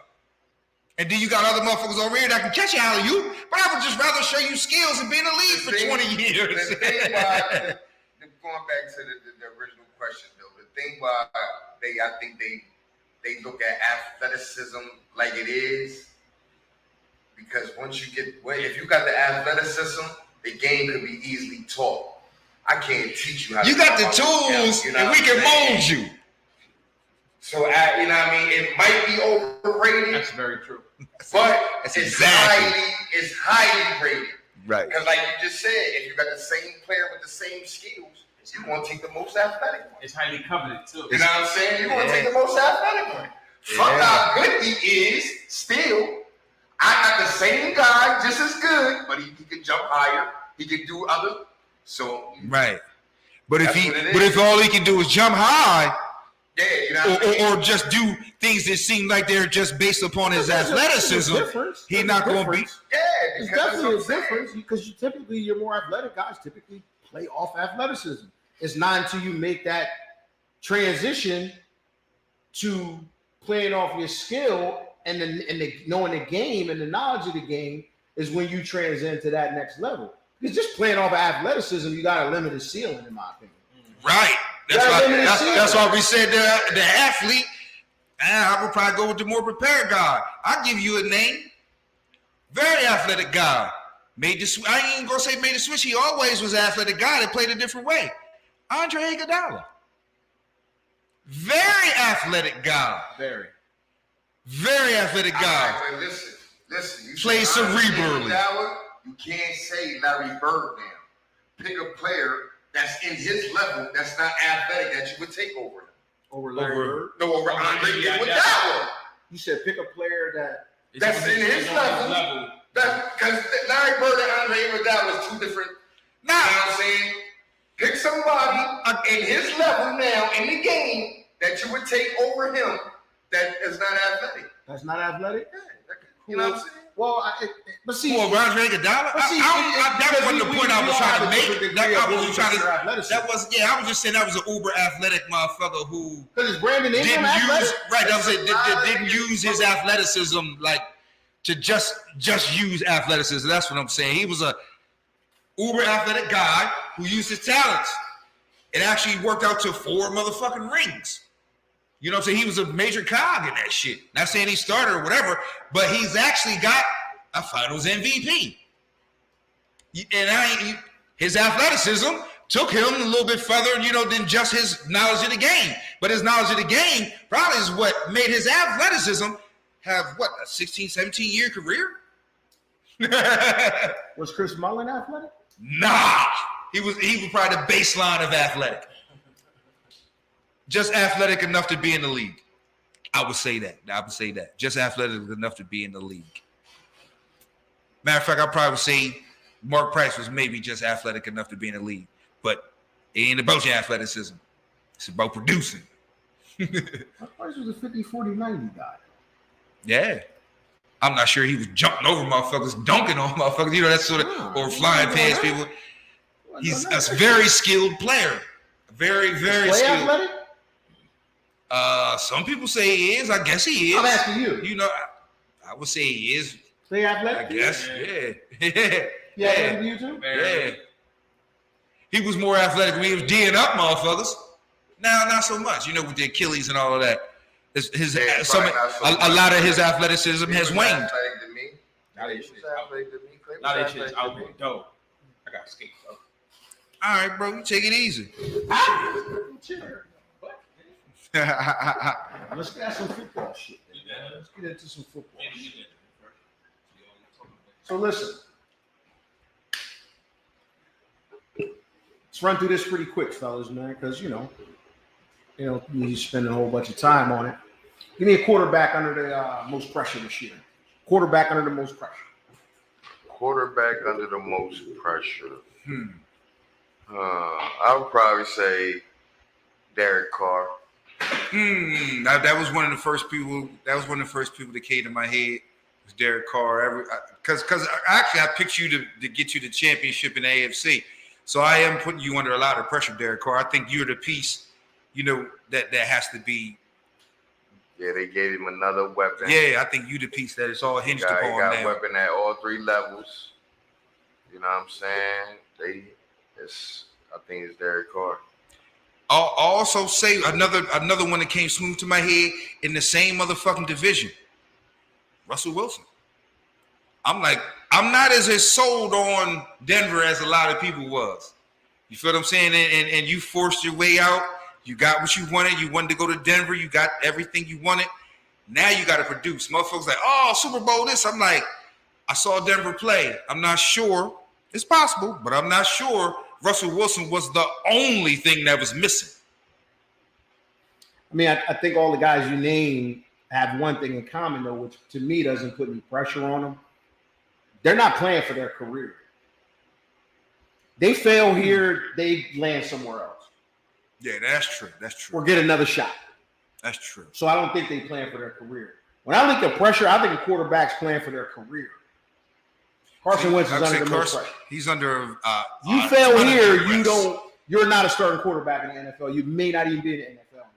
Because ultimately, what people will say is all the rumors that came out of Indy and everywhere else about you in the locker room would be true. And nobody's going to want to touch that after this year if you fail. So to me, that's pressure. Because you're playing for your career. That's fair. You're playing for your career. Yeah, that's fair. That's definitely fair. So give me a coach on the hot seat. Give me a coach that's got to do it. You got to do it. Man, look. Whoever that Stanley, the coach for the Los Angeles Chargers, you are on the hot seat. All them funny ass going forward on fourth downs and shit. It's funny. Oh, the analytics said this. I said, you know what's wrong about the analytics? The analytics say what the analytics say about what people doing when they don't look at analytics. You don't have the analytics of what it say when I'm looking at analytics every motherfucking play. You don't have those odds. So you out here motherfucking doing shit that don't mean money ball. Playing money ball. Playing Billy Bean. Right, you know what I'm saying? And really all it is, man, is just feel. You know what I'm saying? It's just a feel. And you out here feeling like your motherfucking ass is hot on this fucking hot seat. Chargers, fire him up. Who on the hot seat, bro? Probably the Cowboys coach, Mike McCarthy. Sizzle wing. I think if they don't go deep, make a nice deep playoff run, he gonna get replaced. You think it takes the entire year? You think he can get replaced in the middle of the year sometime? Now, I don't think Jerry replaced him in the middle of the year. I think he'll fire him at the end, though. They're going to get rid of him. They got to make a deep playoff run. I go out on a limb and say if he fucked up, if he's fucked up by Thanksgiving, because I already said, man, I think Sean Payton will be the next head coach of the Dallas Cowboys. I just think if they 2-7 or 8 before Thanksgiving, Nah, cousin, we might can still salvage this thing. Hey, McCartney, we need you to turn in your playbook and your whistle, and there's the door. I think it can happen, but he is under a ton of motherfucking hot seat pressure. That's new face, new place. Kyrie Hill, nigga. You gonna tear it up? Bless you. Bless new face, you. new place. Thank you. I keep hearing a lot of things is coming out, man. They sounded good at Philly, man, about AJ Brown, man. They saying that's the piece, and to me, that's another person I say that's got to be under some pressure. May not be under a whole bunch of pressure, but Jalen Hurts, you under some pressure because now with the addition of the new face in a new place, AJ Brown, they're like, oh, nah, we know what he about. We now need to know what you about. So yeah, that's another guy that's under some pressure, but that new face should make it a little bit easier, a lot significantly easier. I'm gonna go to a weird one here, man. Matt Ryan. Go Matt Ryan. Think he still got one more shot? I think all the elements is there in Indy. Passer-friendly coach, sound running game, stout defense. In their eyes, all they was missing was just a competent quarterback. You know, a guy that True. And for a long time, Carson Wentz was competent until the last 2 games. You know, if you're in the playoff hunt, then you know you at that position you got to deliver. So I'm gonna go to wild one here. I'm gonna go with Matt Ryan. I'm gonna go with Matt Ryan in Indy, man. I think he could tear it up. I think he might be able to tear it up. I ain't mad at Matt Ryan, man, because I actually think that he's a little underrated and understated in what he's done in his career. He's actually an MVP. People let the record reflect. He's an MVP. He's been putting it down a lot. Him and Julio, man. Somebody had to throw Julio all them fucking passes. And they was making some runs in the playoffs as well, man. So I kind of like seeing Matt Ryan get a second shot at this thing. That's a good one, P. That's a good one. Is the feature running back position dead, man, in the NFL? Feature back? The feature back, that one back, 29 carries. If you asking me, yes. It's dead? There's very few featured running backs, and they've been dwindling off for years and years and years. If you ask me, I know you can pick running backs off a tree, so I would have a stable of 3. You know, I would do it like the San Francisco 49ers. They just keep picking motherfuckers up and giving them the ball. Fleet of running backs? Yeah, because really I would look at that as a way to save money. Like, I ain't got to – unless I had somebody like a Derrick Henry, I would pay him. But odds are it's only one Derrick Henry. You know what I'm saying? So I ain't got to pay a whole bunch of motherfuckers. I probably can't even count on my hand how many featured backs that I would pay. So I would have 3 motherfuckers, run them to death. Is it dead, bro?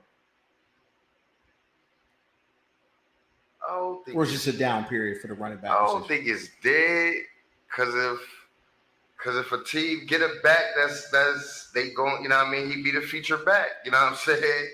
Hey, motherfucker might come in every now and then, but you know what I mean? It's a lot of teams with feature backs. They just not of name. You know what I'm saying? They not of name. What's more important? Receiver or the running back in today's game? What's more important? Receiver. Easy. To me, stud receiver easy. Or stud running back? A running Receiver. back that can catch. I say a receiver. I mean, because like I just said, man, it's so much easier to find a running back. You know what I'm saying? You can pick up. Catch. It's so much easier to find a running back to do running back shit than it is to find a wide receiver to do wide receiver shit. You know what I'm saying? It's wide receiver cores out there. They ain't got 5 motherfuckers that can really catch the ball. But you'll find a motherfucker running back room. All 5 of these motherfuckers can run the ball. You know, so I'm like, it's much more important to have some pass catchers than it is to have running backs. You can find competent running backs all over the place. Black people, man, you running backs. You know what I'm saying? You see, we out there. We out there. I mean, you can pick motherfuckers off the street. You give them enough carries, they give you a buck. You pick a wide receiver up off the street, he might not get in the game till 3 weeks later.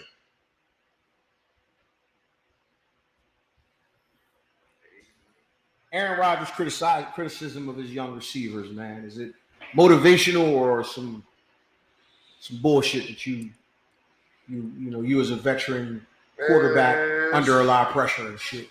He in 2022, man, motherfuckers is sensitive. So what he said, they ain't catch the ball. What, you not going to catch the ball ever again? What, you going to go home and sulk? All right, go ahead. I'm already on the team. I'm already getting a check. Even though I cover the ilk, man, you can tell me something like that. What I do understand is you can't tell everybody that. You know what I'm saying? You can tell. Lumped them in though. He just lumped them in. Right, you know what I'm saying? Right, you know what I'm saying? Like, He just lumped them all in. even though he might be true and his words may have been warranted, you don't know how them dudes took that. You don't know how them dudes took that. So, all right. I'm not saying you. So I'm just how are saying. they supposed to take it? All right, how are they supposed? I criticized the play on the field. So how are you supposed to take it? If he wasn't going to punch me in my face, shut up and play.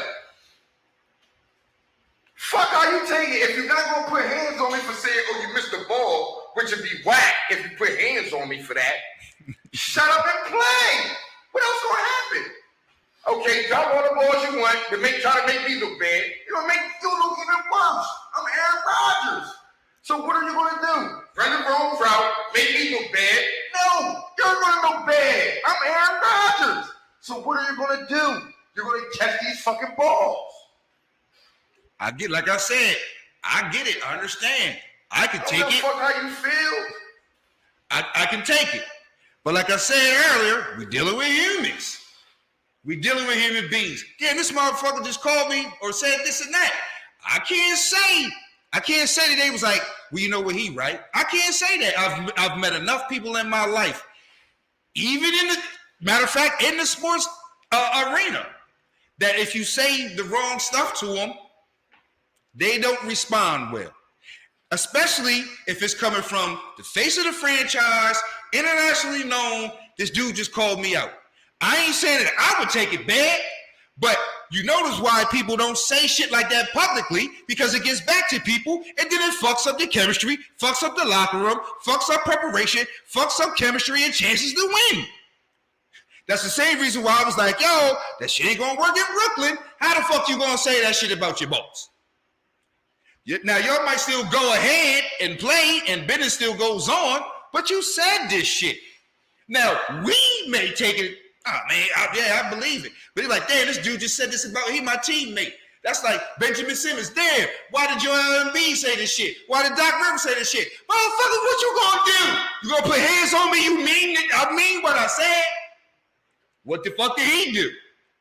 Check all the way the fuck out. So be careful how you That leave. nigga still checked. Be careful how you leave. That's all I'm saying. Be careful how you leave.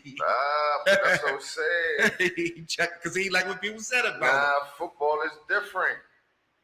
You can check out you want. You're going to get cut. Don't be on the team. Check out all you want. It's different. It's different. It's different. You're not going to get paid if you check out. You're not going to make no team if you check out. Yeah, but we kind of picked you because we thought your skills would help our team win. And It's really not. You can say that the locker room and all that, but Aaron Rodgers is who he is. They already don't be in the same film room anyway, doing shit like that. So, I mean, now I'm just asking a general question. You think it's cool for teammates to berate other teammates? I ain't gonna say berate, to say shit like that publicly. I don't care if you say it, you say it. If it's how I take it, however I take it is how I take it. If I think you said something really out of line, it might lead to something else. If I don't, I can't shut down. I can't be like, yo, I can be like, yo, this nigga a sucker. This nigga all this. But when it comes down to it, it's an individual job. It ain't like the NBA where a nigga guaranteed money. If I don't go out and do what I'm doing, I'm getting cut. I mean, I get that part. That ain't the part I'm necessarily talking about. What all I'm saying is that when people say shit, when people I'd rather not. I would rather not. You say that shit. Yeah, right, keep it internal. Whether I can take it or not. That's what I'm saying. I can take it. You can take it. We don't know if they can take it. That's what I'm saying. We don't know if they can take it. They may be somewhere fucked up right now. I don't care. You ask me. No, I said, would you be all right with the teammates saying it? Yeah, I know another nigga might not take it. Now, I can take it. Now, I don't instead of not to you. What if you was on the team and you see him say it? You're like, damn, now I see dude shut down. Now I'm on defense. I need this dude to catch the ball. You feel what I'm saying? Like you're like, nah, I'm okay with him saying that shit. But he shut the guy down instead of necessarily building him up. He shut him down in public. Like, and he over here looking less than himself because I see it in practice now. Like, damn, hey Ron, why you say that shit? Now this motherfucking dude who we picked because we think he could help our team shut down for some shit you saying and you ain't have to say it. Closing thoughts, fellas, man. Closing thoughts, man. We appreciate y'all joining us, man. Once again, another Tuesday night. We appreciate it. Fire and Ice crew, man. We are extremely happy, man. Catch us on YouTube. Catch us on Twitter as well, man. We're trying to broadcast over multiple platforms, man. About to get the hell out of here, man. Thoughts, bro? Closing thoughts? Man, thanks for watching with us, man. We got something new coming Saturday. Listen, man, I think y'all enjoy it, man. Closing thoughts, bro? Thank y'all for walking with us, man. Thank y'all for all the positive feedback on all the new shit that we doing, man. Thank y'all, man. We do it for y'all. All the positive feedback. They send the banners, the mics, the backgrounds. They hard, man. So thank y'all. We do it for y'all, man. And please, and like Iceman said, man, we got more shit coming for y'all. So it's only gonna get better. Once again, man, Fire and Ice crew, man. Fire and Ice experience, man. Tuesday nights. We appreciate it, man. We out, man. We love you. Peace. Peace. We live in Fire and Ice podcast, man, and it's certain moments that you have when you do these things, and I think it's more the moment.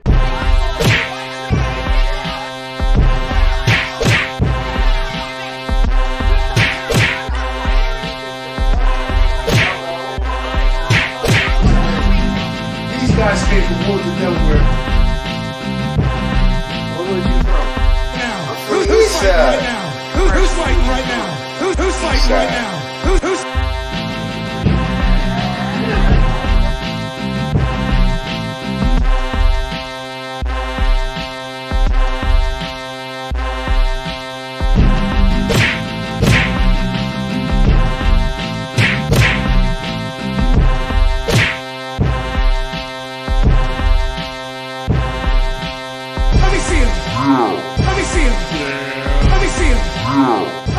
Listen, man, it's your boy D-Mac, man. Fire and Ice Podcast.